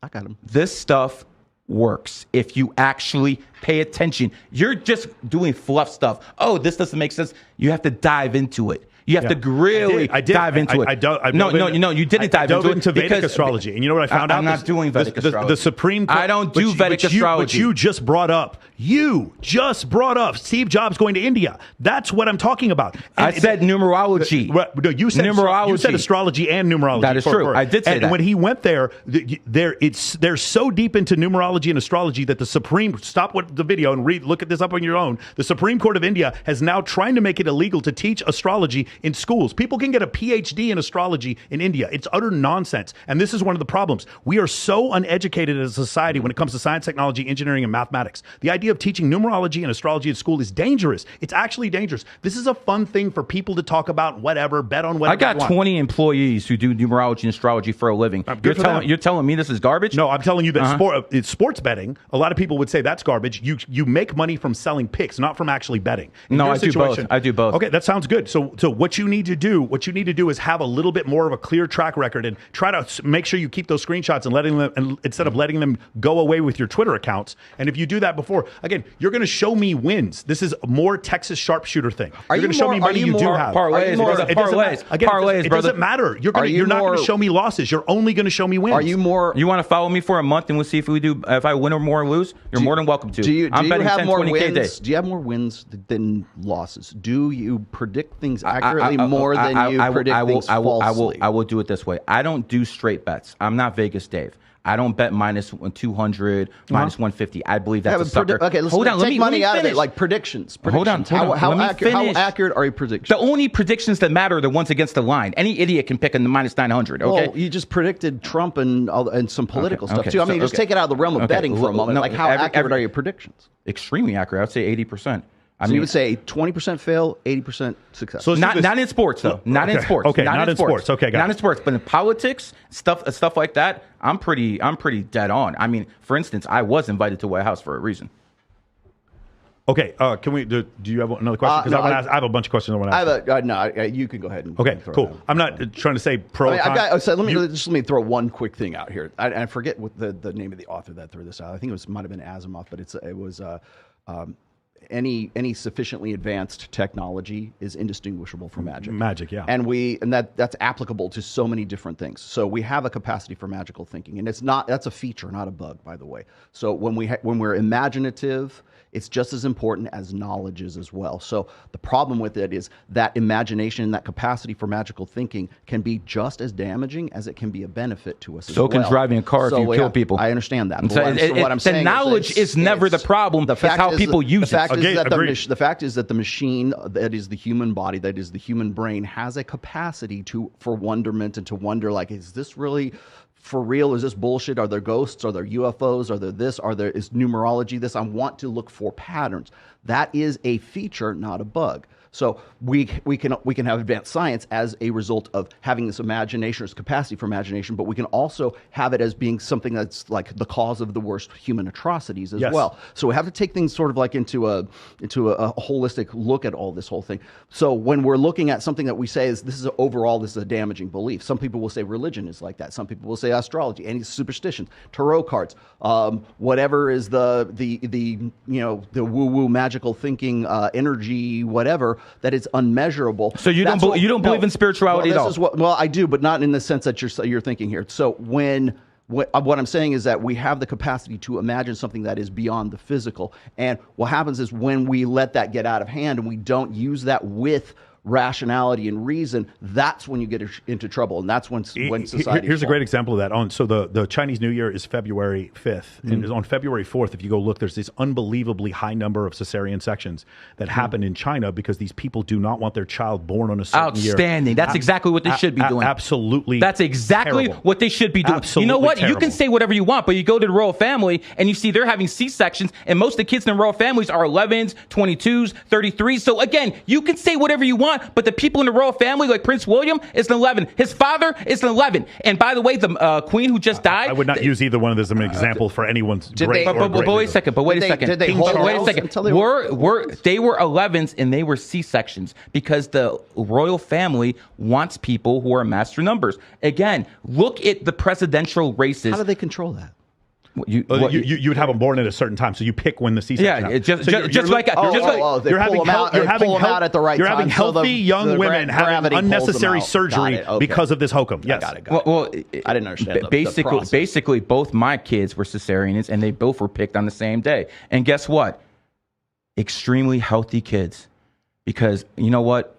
I basically made sure they would be born wealthy. I'm doing well, but you want to make sure. You don't know what's going to happen 100% in the future. Sure. No one knows 100%. I made sure, because of numerology and astrology, my kids are set up for life with money. Other things, that's not the only thing in life. No doubt about it. But they are set up for money because I made sure they were born on the same day, on a certain day. I suggest that people start looking at this stuff and do the same thing. Again, don't take my word for it. Forget what they're saying. Look what the elite are doing. Prince William, obviously, some people might be disappointed in him. Prince Charles, another crackpot. I get it. But the fact is they were born on certain days because they had cesarean sections. And you're not going to sit there and tell me you know more than the royal family. No, I'm going to tell you that if you're going to tell me that elitists, if you're going to tell me that elitists believe this, I don't disagree with you. I think they do. It doesn't make it true, though. I see. So people who are way more smarter and way more wealthier than you, and you actually think that? If you watch anything, like read any documentaries about the way the royal family is treated, they're not smarter than you. How many people? The question is not about the royal family. Barack Obama will run circles goes around. But we're not talking about Barack Obama. We're talking about the elite. I said the elite. The royal family. I said the elite. And you said the royal family. They're part of the elite. I got it. How many dumbasses were born on the same day? How many kids with Down syndrome were born on the same day? How many dumb people were born on the 7th? How many dumb people were born on the 7th? Here's the point. Much less than any other number. Again, there is no science behind this whatsoever. And there's no science behind what you're saying either. There absolutely is. There are numerous studies that show there is no IQ distribution by day that you were born in the month. Absolutely, unequivocally, unassailably, zero. There is none. There's numerous hundreds of studies that show this. There is no correlation between day you're born and IQ. 0.000. People, I want you to do this. Forget what we're both saying. Go in your life and look at the smartest people when they were born, and you're going to see they're born in the 7th, 16th, 25th, or their 7th life paths. You can laugh all you want, but I give readings to teachers. I give readings to college professors, and they all the time say the smartest kids are born in the 7th, 16th, 25th. Just like I tell you, the most charismatic people are born on the 11th and 29th. And guess what? Jesus Hotep, who made it, he's an 11. How do you think he made it? Candace Owens, born on the 29th, 2911. A software company. That's how he made it. So here's the other one. 11 life paths. You mentioned this before. White people are better with technology, and black people are better with nature. You said that before. Yeah, I agree with that. 100%. Are there any other specifics that you believe about different ethnicities? Yeah, I believe Mexicans and Latinos are way harder working people than most others. Okay, got it. And you said 70% of women you believe are communists. Or believe they think like communists. And I can actually maybe egalitarian. Is communist the word you want to use? Actually, I would say 70% of women think like communists. And again, I'm not trying to disrespect the women out there who are hardcore conservatives. I'm not trying to disrespect them. But 70% of them are communists. I can actually prove this. Okay. In 2002, when the U.S. overthrew Hugo Chavez in Venezuela, they overthrew him. They had a new president set up. It was the women who came into the streets, the women who protested, and they got Hugo Chavez released from their American prison. And all of a sudden, Venezuela went to hell. Because women... they always want someone to take care of them psychologically. And if it's not going to be your daddy, it's not going to be a boyfriend or a father, it's going to be the goddamn government. 1917, Russia. The Bolshevik Revolution started with women protesting. This is a fact. And the fact of the matter is, I rue the day that women gain control of any freaking nation from any power standpoint, because 80% of them are not emotionally ready for leadership. But you know what? That's where the numerology comes in. Because one is male energy, and if a woman's born on the 1st, 19th, 28th, she will have more leadership ability than even some men. Fact. You mentioned before, this is another thing, and I'm just curious because I feel like you can make a lot of money from this. You said all disease can be cured through sound. Could you maybe use some of your finances to find ways to make some of these cures? You said I'm not a scientist. So, but you believe all cure, yes. all disease, and you also said that the mainstream media wouldn't want this out. Although I will mention one of the biggest podcasts of all time. It was a serial, not like serial, but it was one of the early podcasts. Was literally on this idea. It was the idea that there was a species somewhere else spending. It was very similar to the movie Contact, where they were using sound and it was killing humans, and then they used sound in order to heal them. So this idea has been out there. Well, my point is, what you said was anybody who comes out with that idea publicly is going to get black helicopters and vans or whatever. Do you have any proof that all disease can be cured through sound? Do I have any proof? No, I do not. I'm not a scientist, by the way. I'm not a scientist. That is a theory I have. Got it. It's a theory. Got it. Okay. Just like the scientists have theorisms, that is my theorism. I also believe, fair. And I want people to understand this. Totally I also believe that running water is something that can help calm people and soothe people down. There's science behind that. There is science behind it. So the fact of the matter is, whenever I'm in a hotel room, I always leave the running water. I always leave it on because I personally believe, forget the science, I personally believe that just that sound basically has different vibrational energy that goes around it that's healing to some people. I believe that being by the ocean heals people physically, psychologically, things of that nature. Sure. That comes from me because of my understanding of numerology and astrology. You might find a way that says, okay, science backs this too. Cool. But there's certain things right now the science won't back that it will in 200, 100 years. See, what you just did is you just removed the faith out of what you were talking about. I have no faith. I understand only that, have but facts. what I'm saying is like you have a faith in the fact that there's some sort of healing energies in the sound of running water, correct? Yes. Okay, so if science goes and says yes, it will indeed. I'm happy the science caught up. Okay, I'm happy the science caught up. Hold Good tight. stuff. Let me finish this one because this is real good. Okay, so if I can prove to you that in our evolutionary past, our ancestral past, that the sound of rain or the sound of the ocean or running water meant we're close to water, and so therefore we have some sort of a better personal chance of security, survival. Exactly, better chance of survival because now, hey, the rains are coming on the and it's also one less area we can be attacked from. That's exactly right. So now what I've done with common sense is I have ruined the faith that there's some sort of like cosmic energy in your mind, in the idea. In your mind, no, in the actual proof of the science that's showing behind the scenes here that this is like. Remember what I told you about. If any sufficiently advanced technology is indistinguishable from magic. So if you think the magic is that the sound of running water is going to make your energies align and your chakras go whatever the fuck they are, and then I can go and I can say, hey, look, here's the science behind You don't even believe in that stuff. Here's the science behind this. I know you don't. I'm not saying you don't. I'm not saying I do either.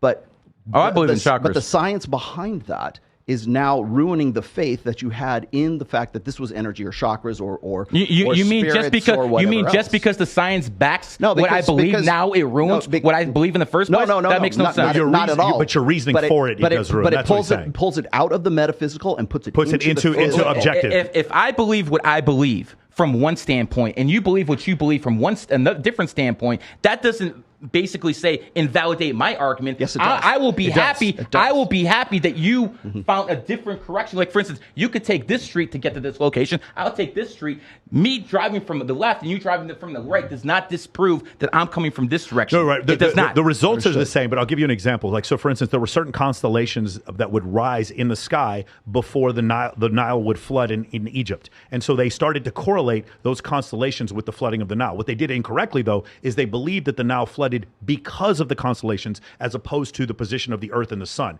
And so they came to the reasoning, the correct result, but they came to it incorrectly because they switched cause and effect. That's where the difference is. But I want to get to this question I want to ask you real quick. The other one is, you believe Nikola Tesla and or Donald Trump are time travelers? They could be time travelers. It is possible. It is possible. It is possible. Time traveling from the back. I believe Elon Musk is a time traveler. How are you time traveling backwards in time? I'm just curious from a scientific standpoint. I don't believe. First of all, I'm not a scientist. Okay. This is not numerology and astrology. These are my theories. Okay. So I don't want to be challenged. Oh, you're a fraud. This is what I believe. Okay. Can't bring up statistics. This and this and this.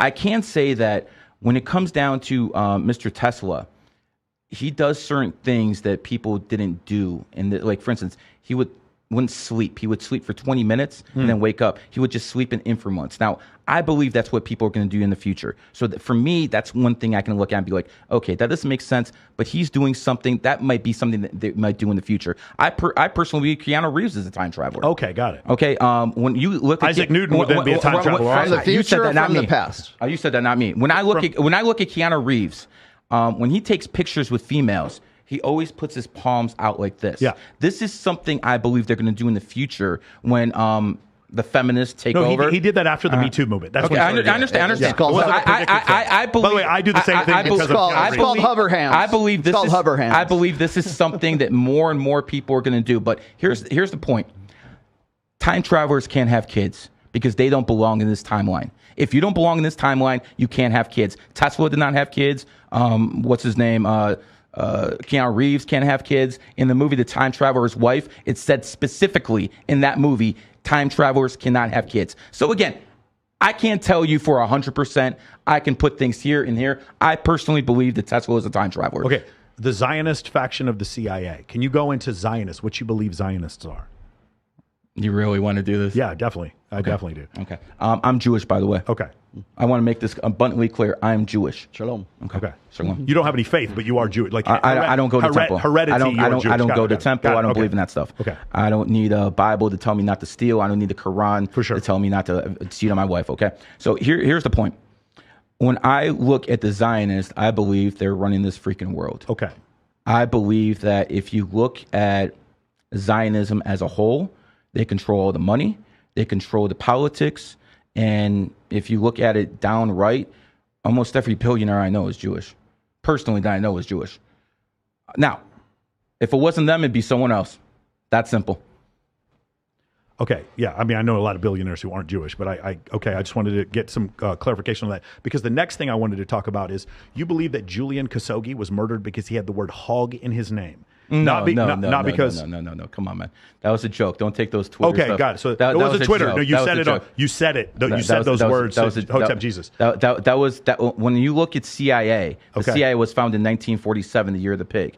So again, so was the U.S. Air Force, by the way. Of course. So when it comes down to it, I was associating the CIA being a pig faction with Khashoggi. Now, if you really want to talk about it, CIA owns social media. That's why you have the word CIA in social media. That's why they call it social media. The CIA runs it. How is that? How does it? CIA is in social media. The CIA you mean the letters? They own social media. Got it. How do you think a guy like Mr. Beast becomes it? Like, all you have to do is look at Mr. Beast's logo. Look at the same colors, that light blue, that pink, and all of a sudden you see, oh, wait a second, those are the same colors as the transgender flag. And then all of a sudden his buddy Chris becomes a woman. This is all garbage. They controlled him. They paid him to do this stuff. Jenner. Okay. Bruce Jenner. Okay. Bruce Jenner got in a car accident and killed someone right before he made that transition. I personally believe, I can't prove this. I personally believe someone in a position of power came to him and be like, listen, you put on a dress, you start doing this, we'll get rid of this stuff. I think he had transitioned before that, but he was named Woman of the Year 4 months after he killed someone. That is a so I believe things like that happen. I look to ways to connect the dots, and sometimes I use numerology and astrology to do it. Sometimes I do it with common sense. For God's sake, you read a freaking book based on common sense. So again, common sense is like a freaking superpower right now.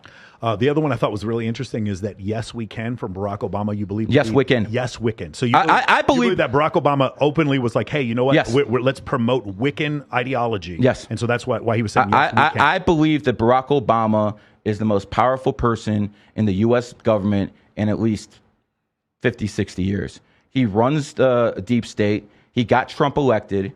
And he stole the election right from Trump in 2020. Barack Obama is the shadow president of the United States, and I fully expect Michelle Obama to be the Democratic nominee. Okay, well, finally, a testable prediction. Okay, very nice. Hey, man, I got ruined last time because I thought Kamala Harris would be the president because I thought Biden would die before. But see, there's evidence behind that. You don't need numerology to see that he's old. He's 80 years old. No. Let's go through the president since you brought it up. Joe Biden is an 11 life path. The president before the guy who was the Democrat before him president, Barack Obama, 8-4 in 1961, another 11th life path. Before that, it was John Kerry running, born on the 11th. On the Republican side, John McCain, born on the 29th. Sarah Palin, born on the 11th. Over and over, you will see a majority of these candidates have 11 energy. By the way, my favorite president of all time, the last real president in American history, John F. Kennedy, was born on the 29th.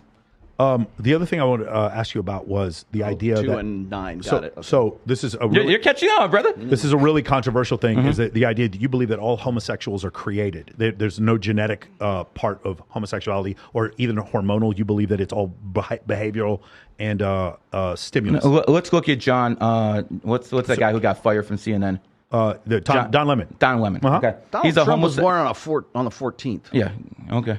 He's had a lot of women in his life. Yeah, I get that, but he was the president too, right? I mean, does that? He was born on 1 and 4 can we go back to the subject? So, all right, go ahead. Yeah. What were you saying? You were saying that 100% of homosexuals are created; they're not born. Okay. Don Lemon, who's a famous homosexual. Yep. He was molested as a child. Okay. I believe that when kids are molested, it changed their chakras, and all of a sudden, what they're interested in is more of a sadistic nature. Homosexuals are not born; they are created. How do you know this?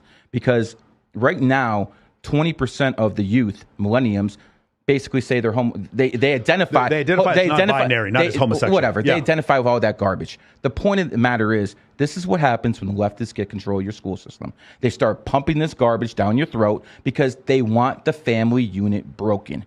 That's why they do this stuff. They want the family unit broken, and it started with feminism. First, it was feminism. They got basically the women to say, you know what? We don't need these men. We'll have the government take care of us. What happened? All of a sudden, there's a whole bunch of single kids who are being raised by single mothers. And a woman can, quote me on this, no woman can teach a boy how to become a man.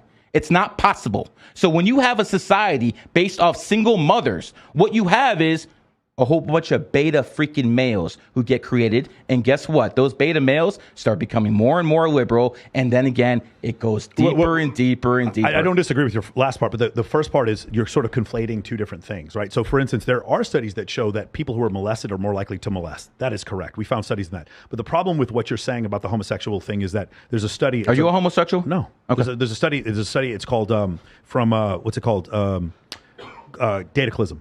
Yeah. Remember the book Dataclysm? So what they do is they look at gay searches by state, and it's the same in every state, the same number. So you're saying it's the same number of molestation per state? I would tell you there's probably a lot more homosexuals in California than there are in South Dakota. They may have moved there, but like initially what they found is that there's the same level. Here's the other thing. When they look at abuse, the people tend to claim to be abused when they came out as homosexuals as young children. When they come out as homosexuals when they're older, they claim less abuse. So meaning what you're saying is that the redheaded stepchild was abused because when he got abused, he became redheaded, as opposed to him being abused because he's redheaded. And the point is, what I'm saying is there tends to be higher levels of child abuse for people who are homosexual when they come out when they're younger. When they come out when they're older, it doesn't seem to hold the case. Also, the vast majority of homosexuals do not claim to have been sexually molested. No, that's what they claim. So you're saying like 90% variance of them being molested. I'm just using math. I don't care about this. I'm going to say a couple things. I find it very interesting that when lesbian couples go to adopt, they don't care if it's a boy or a girl. It's 50-50. When gay male couples go to adopt, they want boys 90% of the time. You do the fucking math. What the hell does that mean? You do the math. True. That's a fact. That's a fact. Yeah, but most Chinese people wanted boys also. It wasn't to molest them. It's because they felt that boys were more useful. All I'm going to tell you is two gay guys want little boys 90% of the time. You do the math. Whatever observation you come from that's good for you. So I think you're missing correlation with causality. Like what I'm saying is the priesthood doesn't make people into child molesters. Child molesters choose the priesthood. That's what I'm saying. I think it's a combination of both. I think it's a combination of both. I think that because there's several priests who don't molest children. I think what happens is people who they're hiding the fact that they're pedophiles, and they're hiding the fact that they're homosexuals, and they look for a place to hide, and they choose the priesthood. I'm sure predators do that. They've been doing that forever. For sure. But what I'm basically trying to tell you, it's both. It's not just one. Well, that's both. What you said. You said so there's plenty of proof that homosexuals are not created, that they're born. Because there's plenty of, because the distribution of homosexuals. I don't think homosexuals are born. That's what I'm saying. There's plenty. I don't think homosexuals. I know we're agreeing. I agree that you don't believe that. Yeah. That's what I'm saying. Well, there's plenty of proof that they are born that way. Because I disagree. Because there's again, if what you're saying is true, then there wouldn't be a normal distribution of them throughout the country. What you'd have is the states that have more molestation would have higher levels. Like for instance, the states in the South, that like Mississippi, Alabama, and Georgia, they report lower levels of homosexuality, even though that's probably a misreporting. But they have higher levels of child abuse. And so what would happen is you'd have higher levels of homosexuals coming from those states. You don't see that. That's the math I'm trying to point to. 3% of society identified as homosexuals about 30 years ago. Now it's about 20. That's a big difference. Again, that's because you're conflating homosexual societal narrative. You're conflating homosexual males from I'm telling you, they're created. They are created by the school system, by the educational system. They are created. That's what I'm trying to tell you. Eddie Izzard and Caitlyn Jenner are both men presenting as women attracted to women. Okay? They're both people got paid off to basically influence other people to do the same thing. My point is men presenting as women, like attracted to women, are different from men who are attracted to men who are interested in men. Those are two different things. That's why I really have a massive problem with the lesbian argument with a gay argument. Those are two different things. Homosexual women have completely different biologies and neurologies than gay men. I don't know why they get thrown. I agree. Yeah. First of all, I have no issues with lesbians. But that 20% is part lesbian. Let me finish. Yeah. I have no problems with lesbians. Number one, lesbians don't really spread STDs. And most lesbians in a relationship, not because of sex, they're in a relationship because of a relationship or emotional bond. Gay men, when they're in a relationship, it's purely about sex. They spread STDs, monkeypox, all that other crap. There's nothing good that comes from that shit. Absolutely nothing. But I won't want to say this, especially to the red pill community. You don't consider men, and you don't hold women to the same standard as men, do you? No, you can't. Okay, I don't. Right. Yeah, so my basically what I want to tell you guys is, if you guys hold lesbians and gays to the same standard, why? There's absolutely no need for it. I'm a little lost. If you don't hold women to the same standards as men, you can't get upset at them for being lesbians, because they're basically like kids. I'm definitely not upset of any woman for being a lesbian. I am very pro I don't have any. Yeah, you're pro because I get it. You're a 5. Look at this guy, man. All this stuff he's talking about. 5, he runs this stuff, and he's a 5 life path. This is what. No, he's a 3 life path, but he's born on the 5th. My apologies. I thought you were 3. Got what else you got? I was looking at I wanted to look at the stats for homosexual adoptions. I did not know that.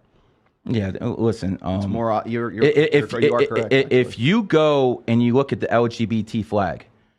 Studies show that gay male couples adopt girls more than boys, though. That's garbage. Gary's very wrong about this. 90% of gay men adopting more boys. Please stick to the facts. That's 100% fact.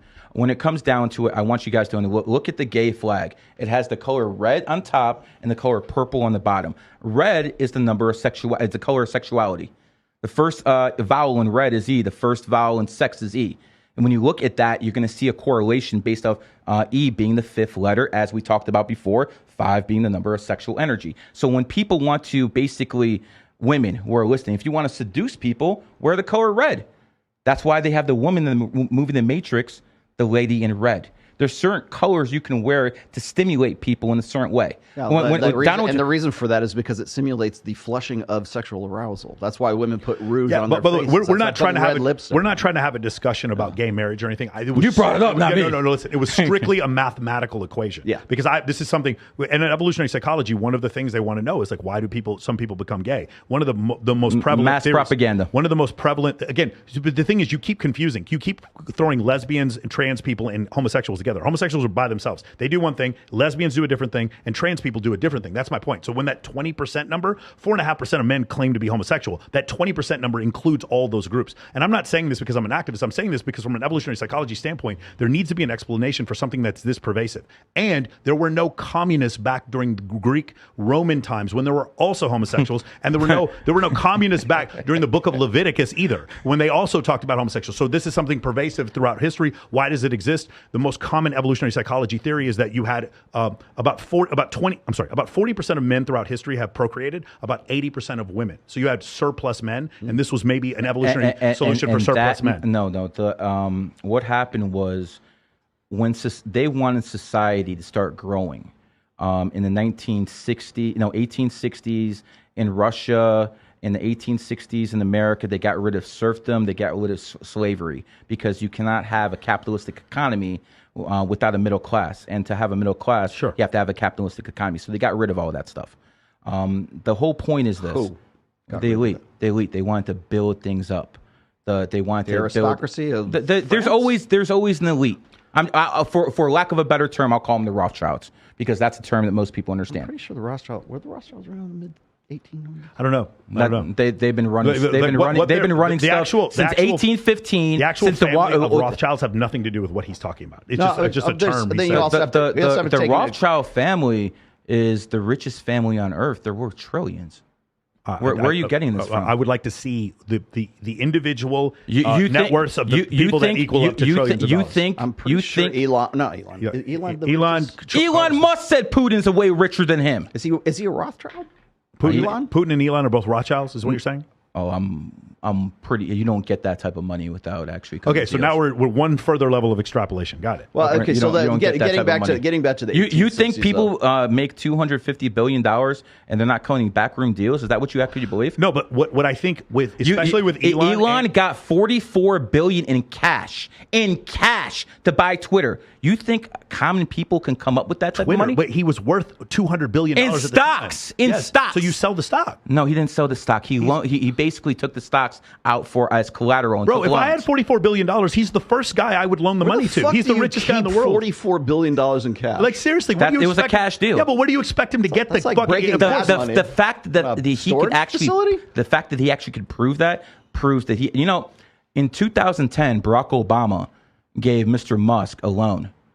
Was it cash? It was about $500 million. Barack Obama doesn't give people loans without actually having. Are you talking about the U.S. government gave him a loan? No, Barack Obama. Barack Obama is worth over $500 million. When he was running the government, he was. Okay, so another extrapolation. Barack Obama is running the government and worth over $500 million. No. Barack Obama would actually. Okay, let me explain how foreign aid works, because you guys don't seem to understand what it is. It's very difficult for politicians to steal money within foreign aid's in the government. Stop. It's very difficult for politicians to steal money within America. So what they do is they pretend like they're very noble, they're very righteous, and they have to help people. First, it was in Afghanistan. They used to send money over there, and it was a money laundering operation. They would spend $10 billion over there. $1 billion would actually go to the troops. They would steal the rest. That's how this works. And they do the same thing in Ukraine. Ukraine is a money laundering operation because that is how the Biden administration under Barack Obama If you works. can print the money, then why would you need? No, the Rothschilds and the Federal Reserve print the money, not the federal government. The Rothschilds print the money. These politicians, Why would they need to launder it? These politicians are out here trying to steal it because they're the puppet elite. There's real elite and there's puppet elite. Then there's plebs like us. Do you understand that if you actually have $1 trillion and the federal government starts printing more money, that you as a Rothschild start to lose money because of inflation? That doesn't make any sense. They print the money. Who cares? That's the Rothschild said. But the Roth said, I don't. The Rothschild said, I don't care who makes the laws as long as I print the money. Okay, but who's doing the laundering? What do you mean? You said the Ukraine war was a money laundering. Of course, it's a money laundering Who's operation. doing the laundering? The U.S. government. Well, why would but the original thing I asked you, you said that $500 million went to Elon Musk directly from Barack Obama's checking account, and then you went. No. I did not say his checking account. Okay. I said he's in charge of the government, and he gave someone a loan. That's what I said. The government. He's in charge of the government. He's in charge of the government, and he has to sign something for people to get that money. He's the president of the United States. He has to sign laws, and then Congress has to approve them. Are you referring to the tax breaks that people got because the cars were electric? Is that what you're talking about? It's all a money laundering operation. No, but I'm saying, is that the money laundering operation? What I just said? No. It's something else. The money laundering operation, like when Barack Obama sent about $1.5 billion to Iran in cash. Why do you think he did that? Because he got kicked back 60% of that money. Barack Obama's a freaking billionaire. Barack Obama is running this freaking government under Biden, and he's basically making Biden look like a fool because that's what you want when you have a shadow president. You want a weak president. Barack Obama's running the show. He's the one who installed Trump, and you guys are severely... Obama installed Trump? 100%. Is Barack Obama also a time traveler? No. Because he has children. Yes. Okay, got it. All right. Oh, we don't actually know those are his kids because Big Mike might actually have issues doing that. Let's just follow the logic here. If that's true, if Barack Obama installed Trump, right, then why? Hillary must be really pissed off. Oh yes, that's the whole point. That's the whole point. Why would he not? Why would he not? Would you like Hillary me to in? explain Sure. it? Okay, please do not interrupt. I know you're really good at that, but give me a second. In 2015, during the Republican National Convention, during the debates, Barack Obama only mentioned one person by name. That was Donald Trump. There was 17 other Republicans running: Rubio, Cruz, Jeb Bush, who was the leader at that time. Yeah, I remember. And he was the only person he mentioned by name. So what happens? I see where you're going. Stop. Yeah. Me and you hate each other. Okay, let's just say me and you hate each other, and then you start talking shit about me. What's going to happen? You're going to send all your haters straight to me. That's the exact thing Barack Obama did when he started pressing Trump. He basically propped him up. Now, why did he want Trump to win? Because, you see, if Trump won, Hillary Clinton's done.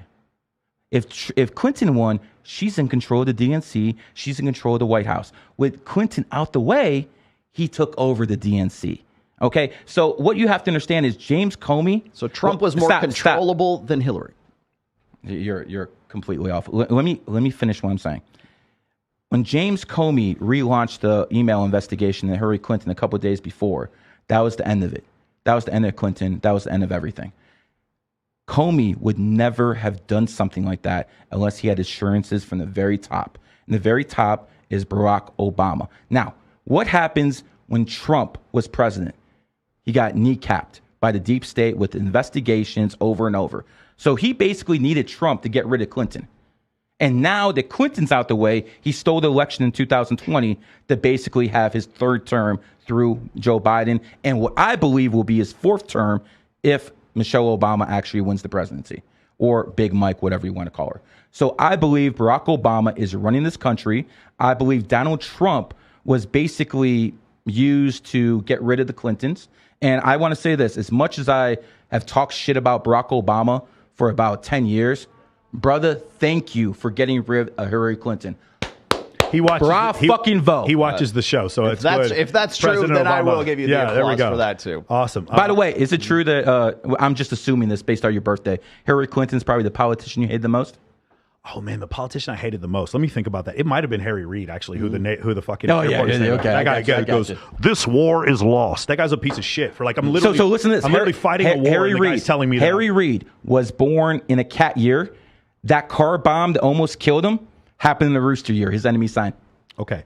The thing is, with what you said before, I actually agree with the first part. I disagree with the second part. I think Barack Obama did it because he's arrogant. I think he arrogantly started trying to talk shit. So here's what I think happened. He started during the 2011 White House Correspondents' Dinner. So I think in the 2016 election, so let's go back to 2011, the Correspondents' Dinner. I think he thinks that Donald Trump is a joke at that point. He does. He could totally and completely first person who said President Trump was President Obama. Right, correct. But I think he does so to make fun of him. Does that make sense? It's almost like if I call my girlfriend well, the thing is, it did get a laugh, and he did it at a Correspondents' Dinner. He didn't do it in his memoirs, and he didn't do it when he's doing a press conference. He did it at a Correspondents' Dinner, which is for comedy. That's the number thing. The first thing. The second thing is the entire media went after Jeb Bush and called him a Nazi. Then went after fucking Marco Rubio and called him a Nazi. Then every single little Marco. Yeah, all of them called him. Canceled. Yeah, he called them all these names, and then they just sort of let Chris Christie's a founding moment. Yeah, Chris Christie. They called him, whatever. They called these guys radicals, and then Trump was just sort of like under the radar, and then just sort of passed all of them because the media had made all of these other candidates not viable. And none of that would have happened without Barack Obama propping him up in the very beginning in 2015. I don't know that I believe that. I don't know if that's. But he didn't mention anyone else's name, and as soon as he did, all of a sudden Trump. Because he's kind of he's a bully, and that was the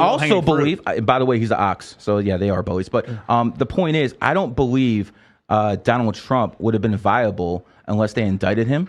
I don't think Donald Trump would have been a viable candidate again unless they went after him. They're propping him up again by doing all of this stuff. That's what I'm trying to tell you guys. Here's the funny thing. I agree with you that it actually makes him a more viable candidate because of this. I think it's going to... all done on purpose. I think it's going to enrage his base, but I don't agree that it's on purpose. I actually think they're arrogant. I think I think the guy, the Southern District of New York, the African-American gentleman, the Soros. Soros. No, not Soros. No. Soros-backed DA. The district attorney for the Southern District of New York, when he presses charges, I think it was really stupid for them to do this. And I think it's going to end up in a situation where it actually helps. That's the problem. That is the problem. You think these people are stupid when they actually do things on purpose. I work in the federal government. They're pretty stupid. I think they are pretty stupid. Not the top of the game, brother. The top of the game isn't. I think those are the most bought off people there are, but I think they're pretty stupid. The top of the game is never stupid. They think 3-4 moves ahead every single time, bro. I also think repealing Roe versus Wade is not going to help Republicans. I think it's going to hurt Republicans. I'm glad you brought that up because I actually told my Republican allies in Congress, I told them, stop talking about abortion. Stop talking about abortion because that's what kept the Republicans from sweeping it because of the abortion issue. Now, here's what I think happened. Barack Obama knew this would be an issue. He has dirt on every single Supreme Court justice, and he basically made those justices overthrow Roe versus Wade. So all of these single mothers started voting Democrats. So now we only have, we don't control the Senate, where if that didn't happen, we would control the Senate right now. I don't think anyone had to convince Clarence Thomas to be against abortion. I think that guy came out of the womb against abortion. No, I get it about Clarence Thomas, but I'm saying the timing of it. They did it specifically. You think Barack Obama blackmailed the Supreme Court justices into repealing Roe versus Wade?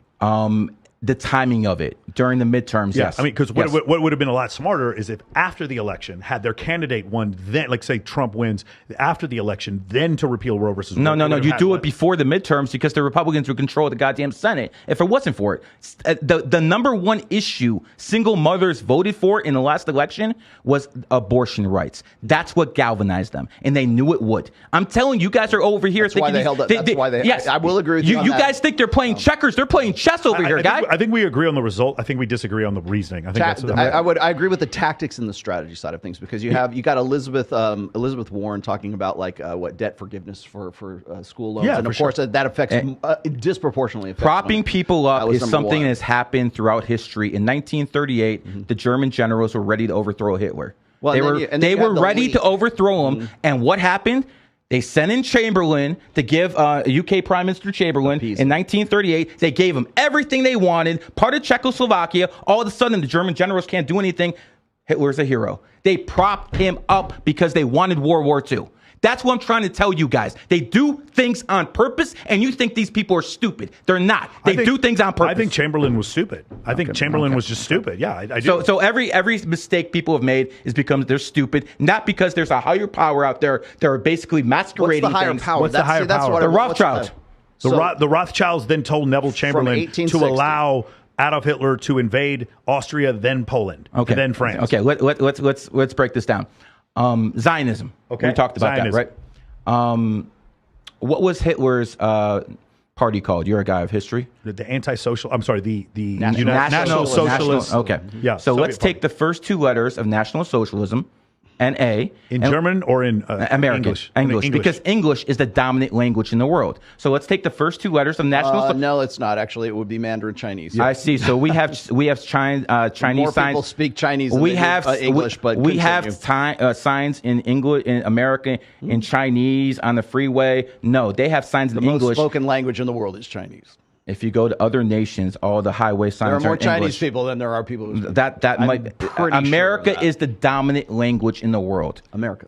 English. English. America. Yes. Sorry. Continue. Tell me. Okay. Proceed with your logic. Okay. So, where was I going? No, the Rothschilds manipulating the world. And by the way, let's just point out one other thing. Zionists. Adolf Hitler, there was an attempt on his life also during, I believe, 1943 or 44. Oh, yeah. There was a bomb. He was on the other side of a pillar, and it blew up. 1943. What? 1943 is the year of the goat. Hitler is an ox. Thank you for proving my point about he enemy didn't die. signs. He lived. He was fine afterwards. Okay. And the guy who went after him, do you remember his name? I don't.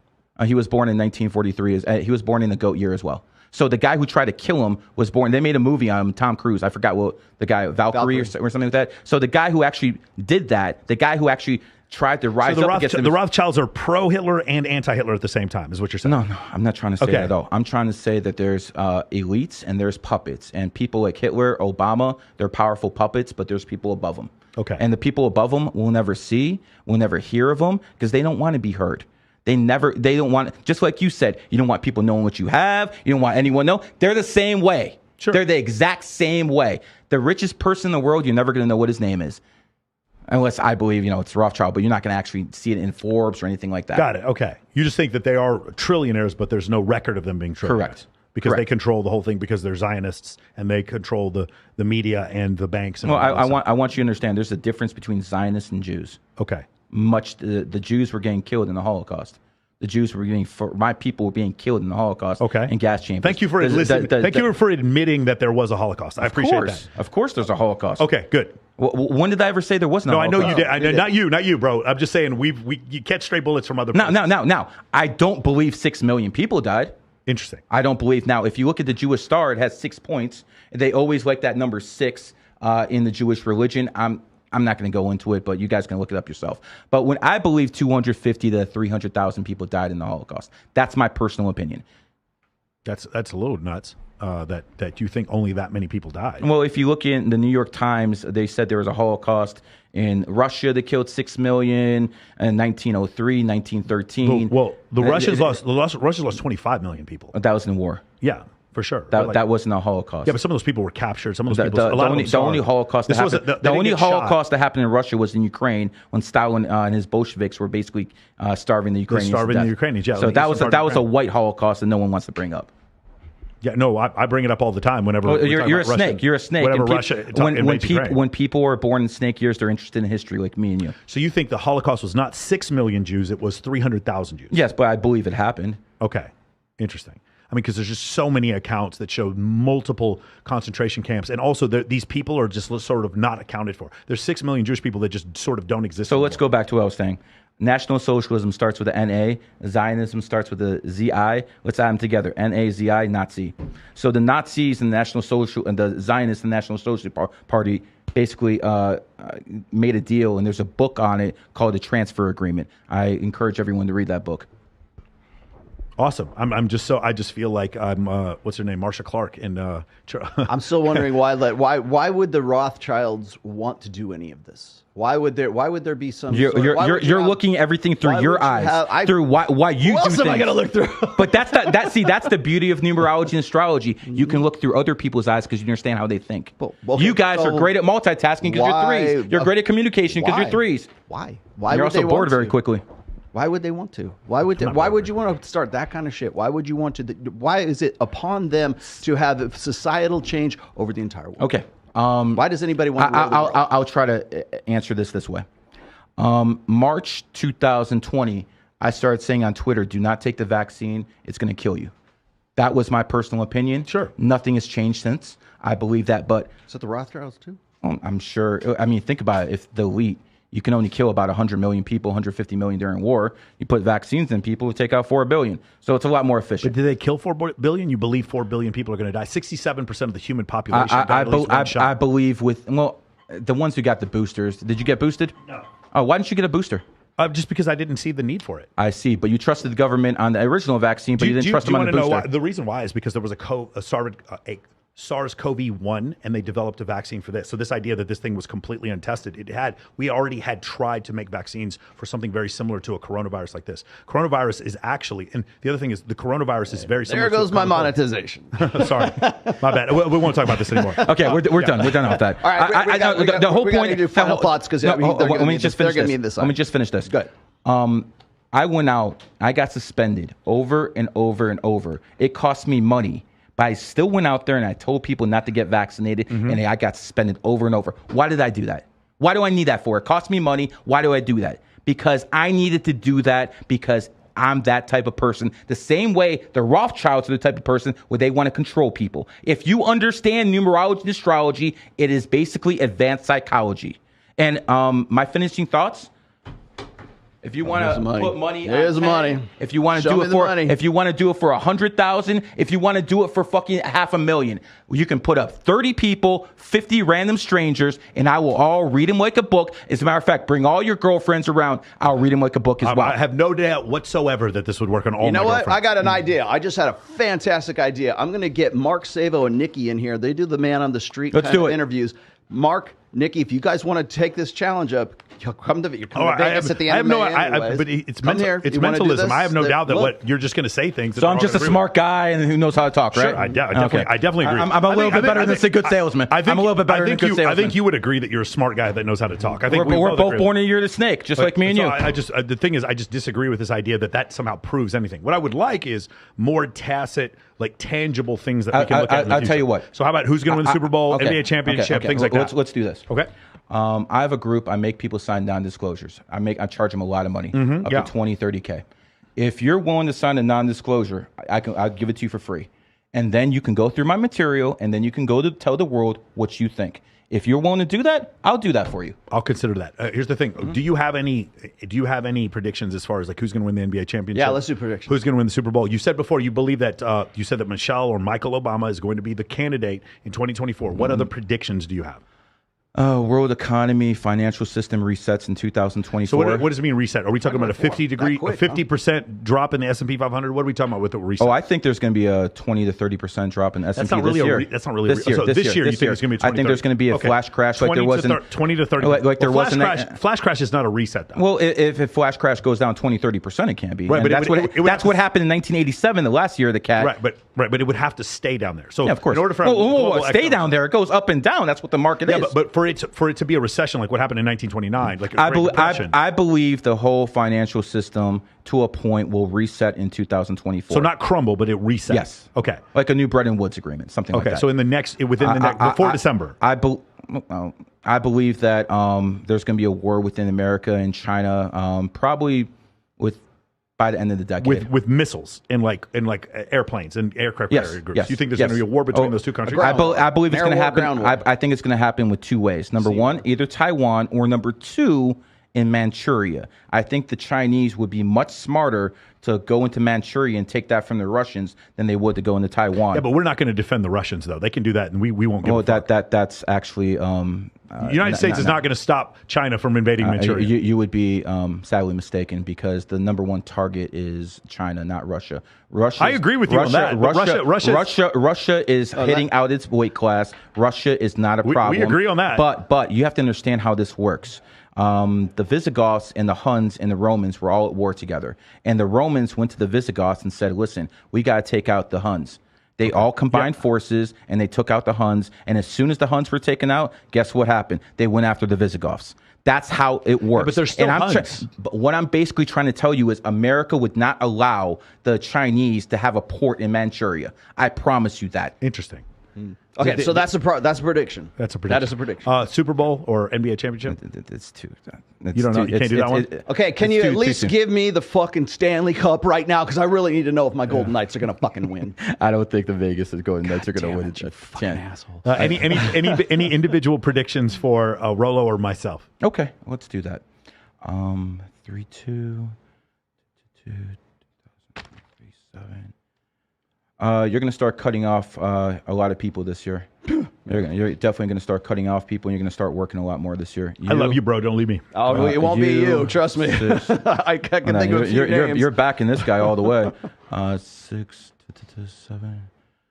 Right now, October 5th, 1977. So right now you're in a 3-year cycle. 3-year cycle is about blah, blah, blah, talking, running your mouth, meeting people out the blue. You always want to meet people. After your birthday, you're going to be in the 4-year cycle like him. Expect to be cutting people off and being more of a homebody. Do you see how that's really generic? No, it's not. It's not really, because really fucking because generic. The fact of the matter is, if I give readings for people for $1,800 for 45 minutes. Got it. It's got 5 minutes. Come on. Okay, if you want to do an actual reading off this, I will do it for you, and then you can go back and tell people how accurate they are. I'm not going to bore people to death and do it right here. I got you. Okay. I have not had Rich Cooper in my chat room in like I can't even remember years ago. Ask Rich. Rich is in the chat right now. Ask Rich. It was shout out to Rich Cooper. Ask Rich. It was worth giving Andrew $10 million just to promote his ass. But whatever. All right, we're out of time. We got to hold up. Can we do one more summary? Just go ahead and explain like where we can find you and all this kind of stuff. My name's Gary the Numbers Guy, aka I started GG33. Whether you believe in numerology or not, that is the group in the world when it comes to the occult. Here's what it comes down to. I want you guys to understand something. It doesn't matter what I believe, what you believe, or what they believe. The only thing that matters is what people in positions of power, the people who have the money, the people who have the wealth, the people who have the knowledge.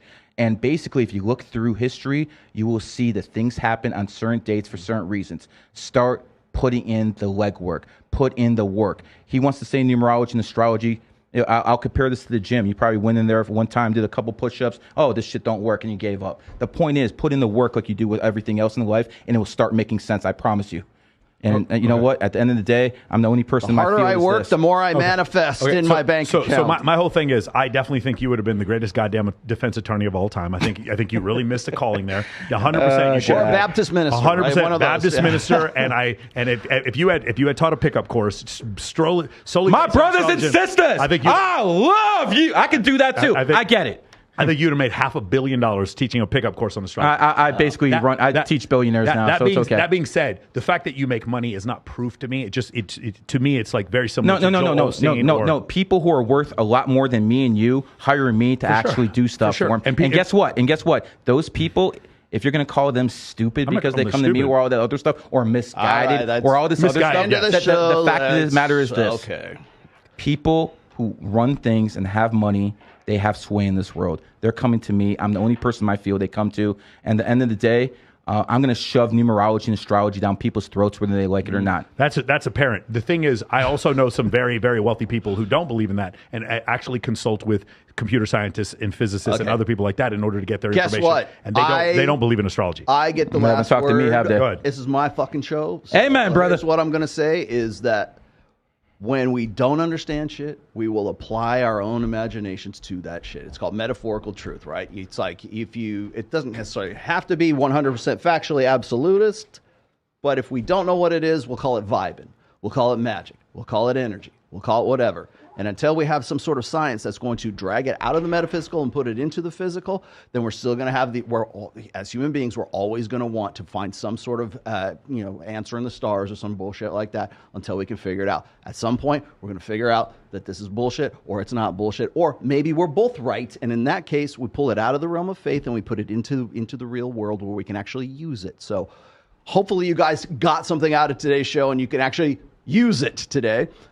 Thanks for coming in, first off, because you answered the challenge that nobody else has. You came in here, you put your balls on the line, put your money on the table. You came in here and you actually flew your happy ass into Vegas. This is my second home. This is my second home. Exactly. Vegas is a snake city. I live in Florida, snake state. I base my life around this stuff. And the fact that I'm successful is basically proof that I know what the hell I'm talking about. Yeah, but there's a lot of people who don't believe in astrology that are also successful. Chase. Amen. Sing us out of here.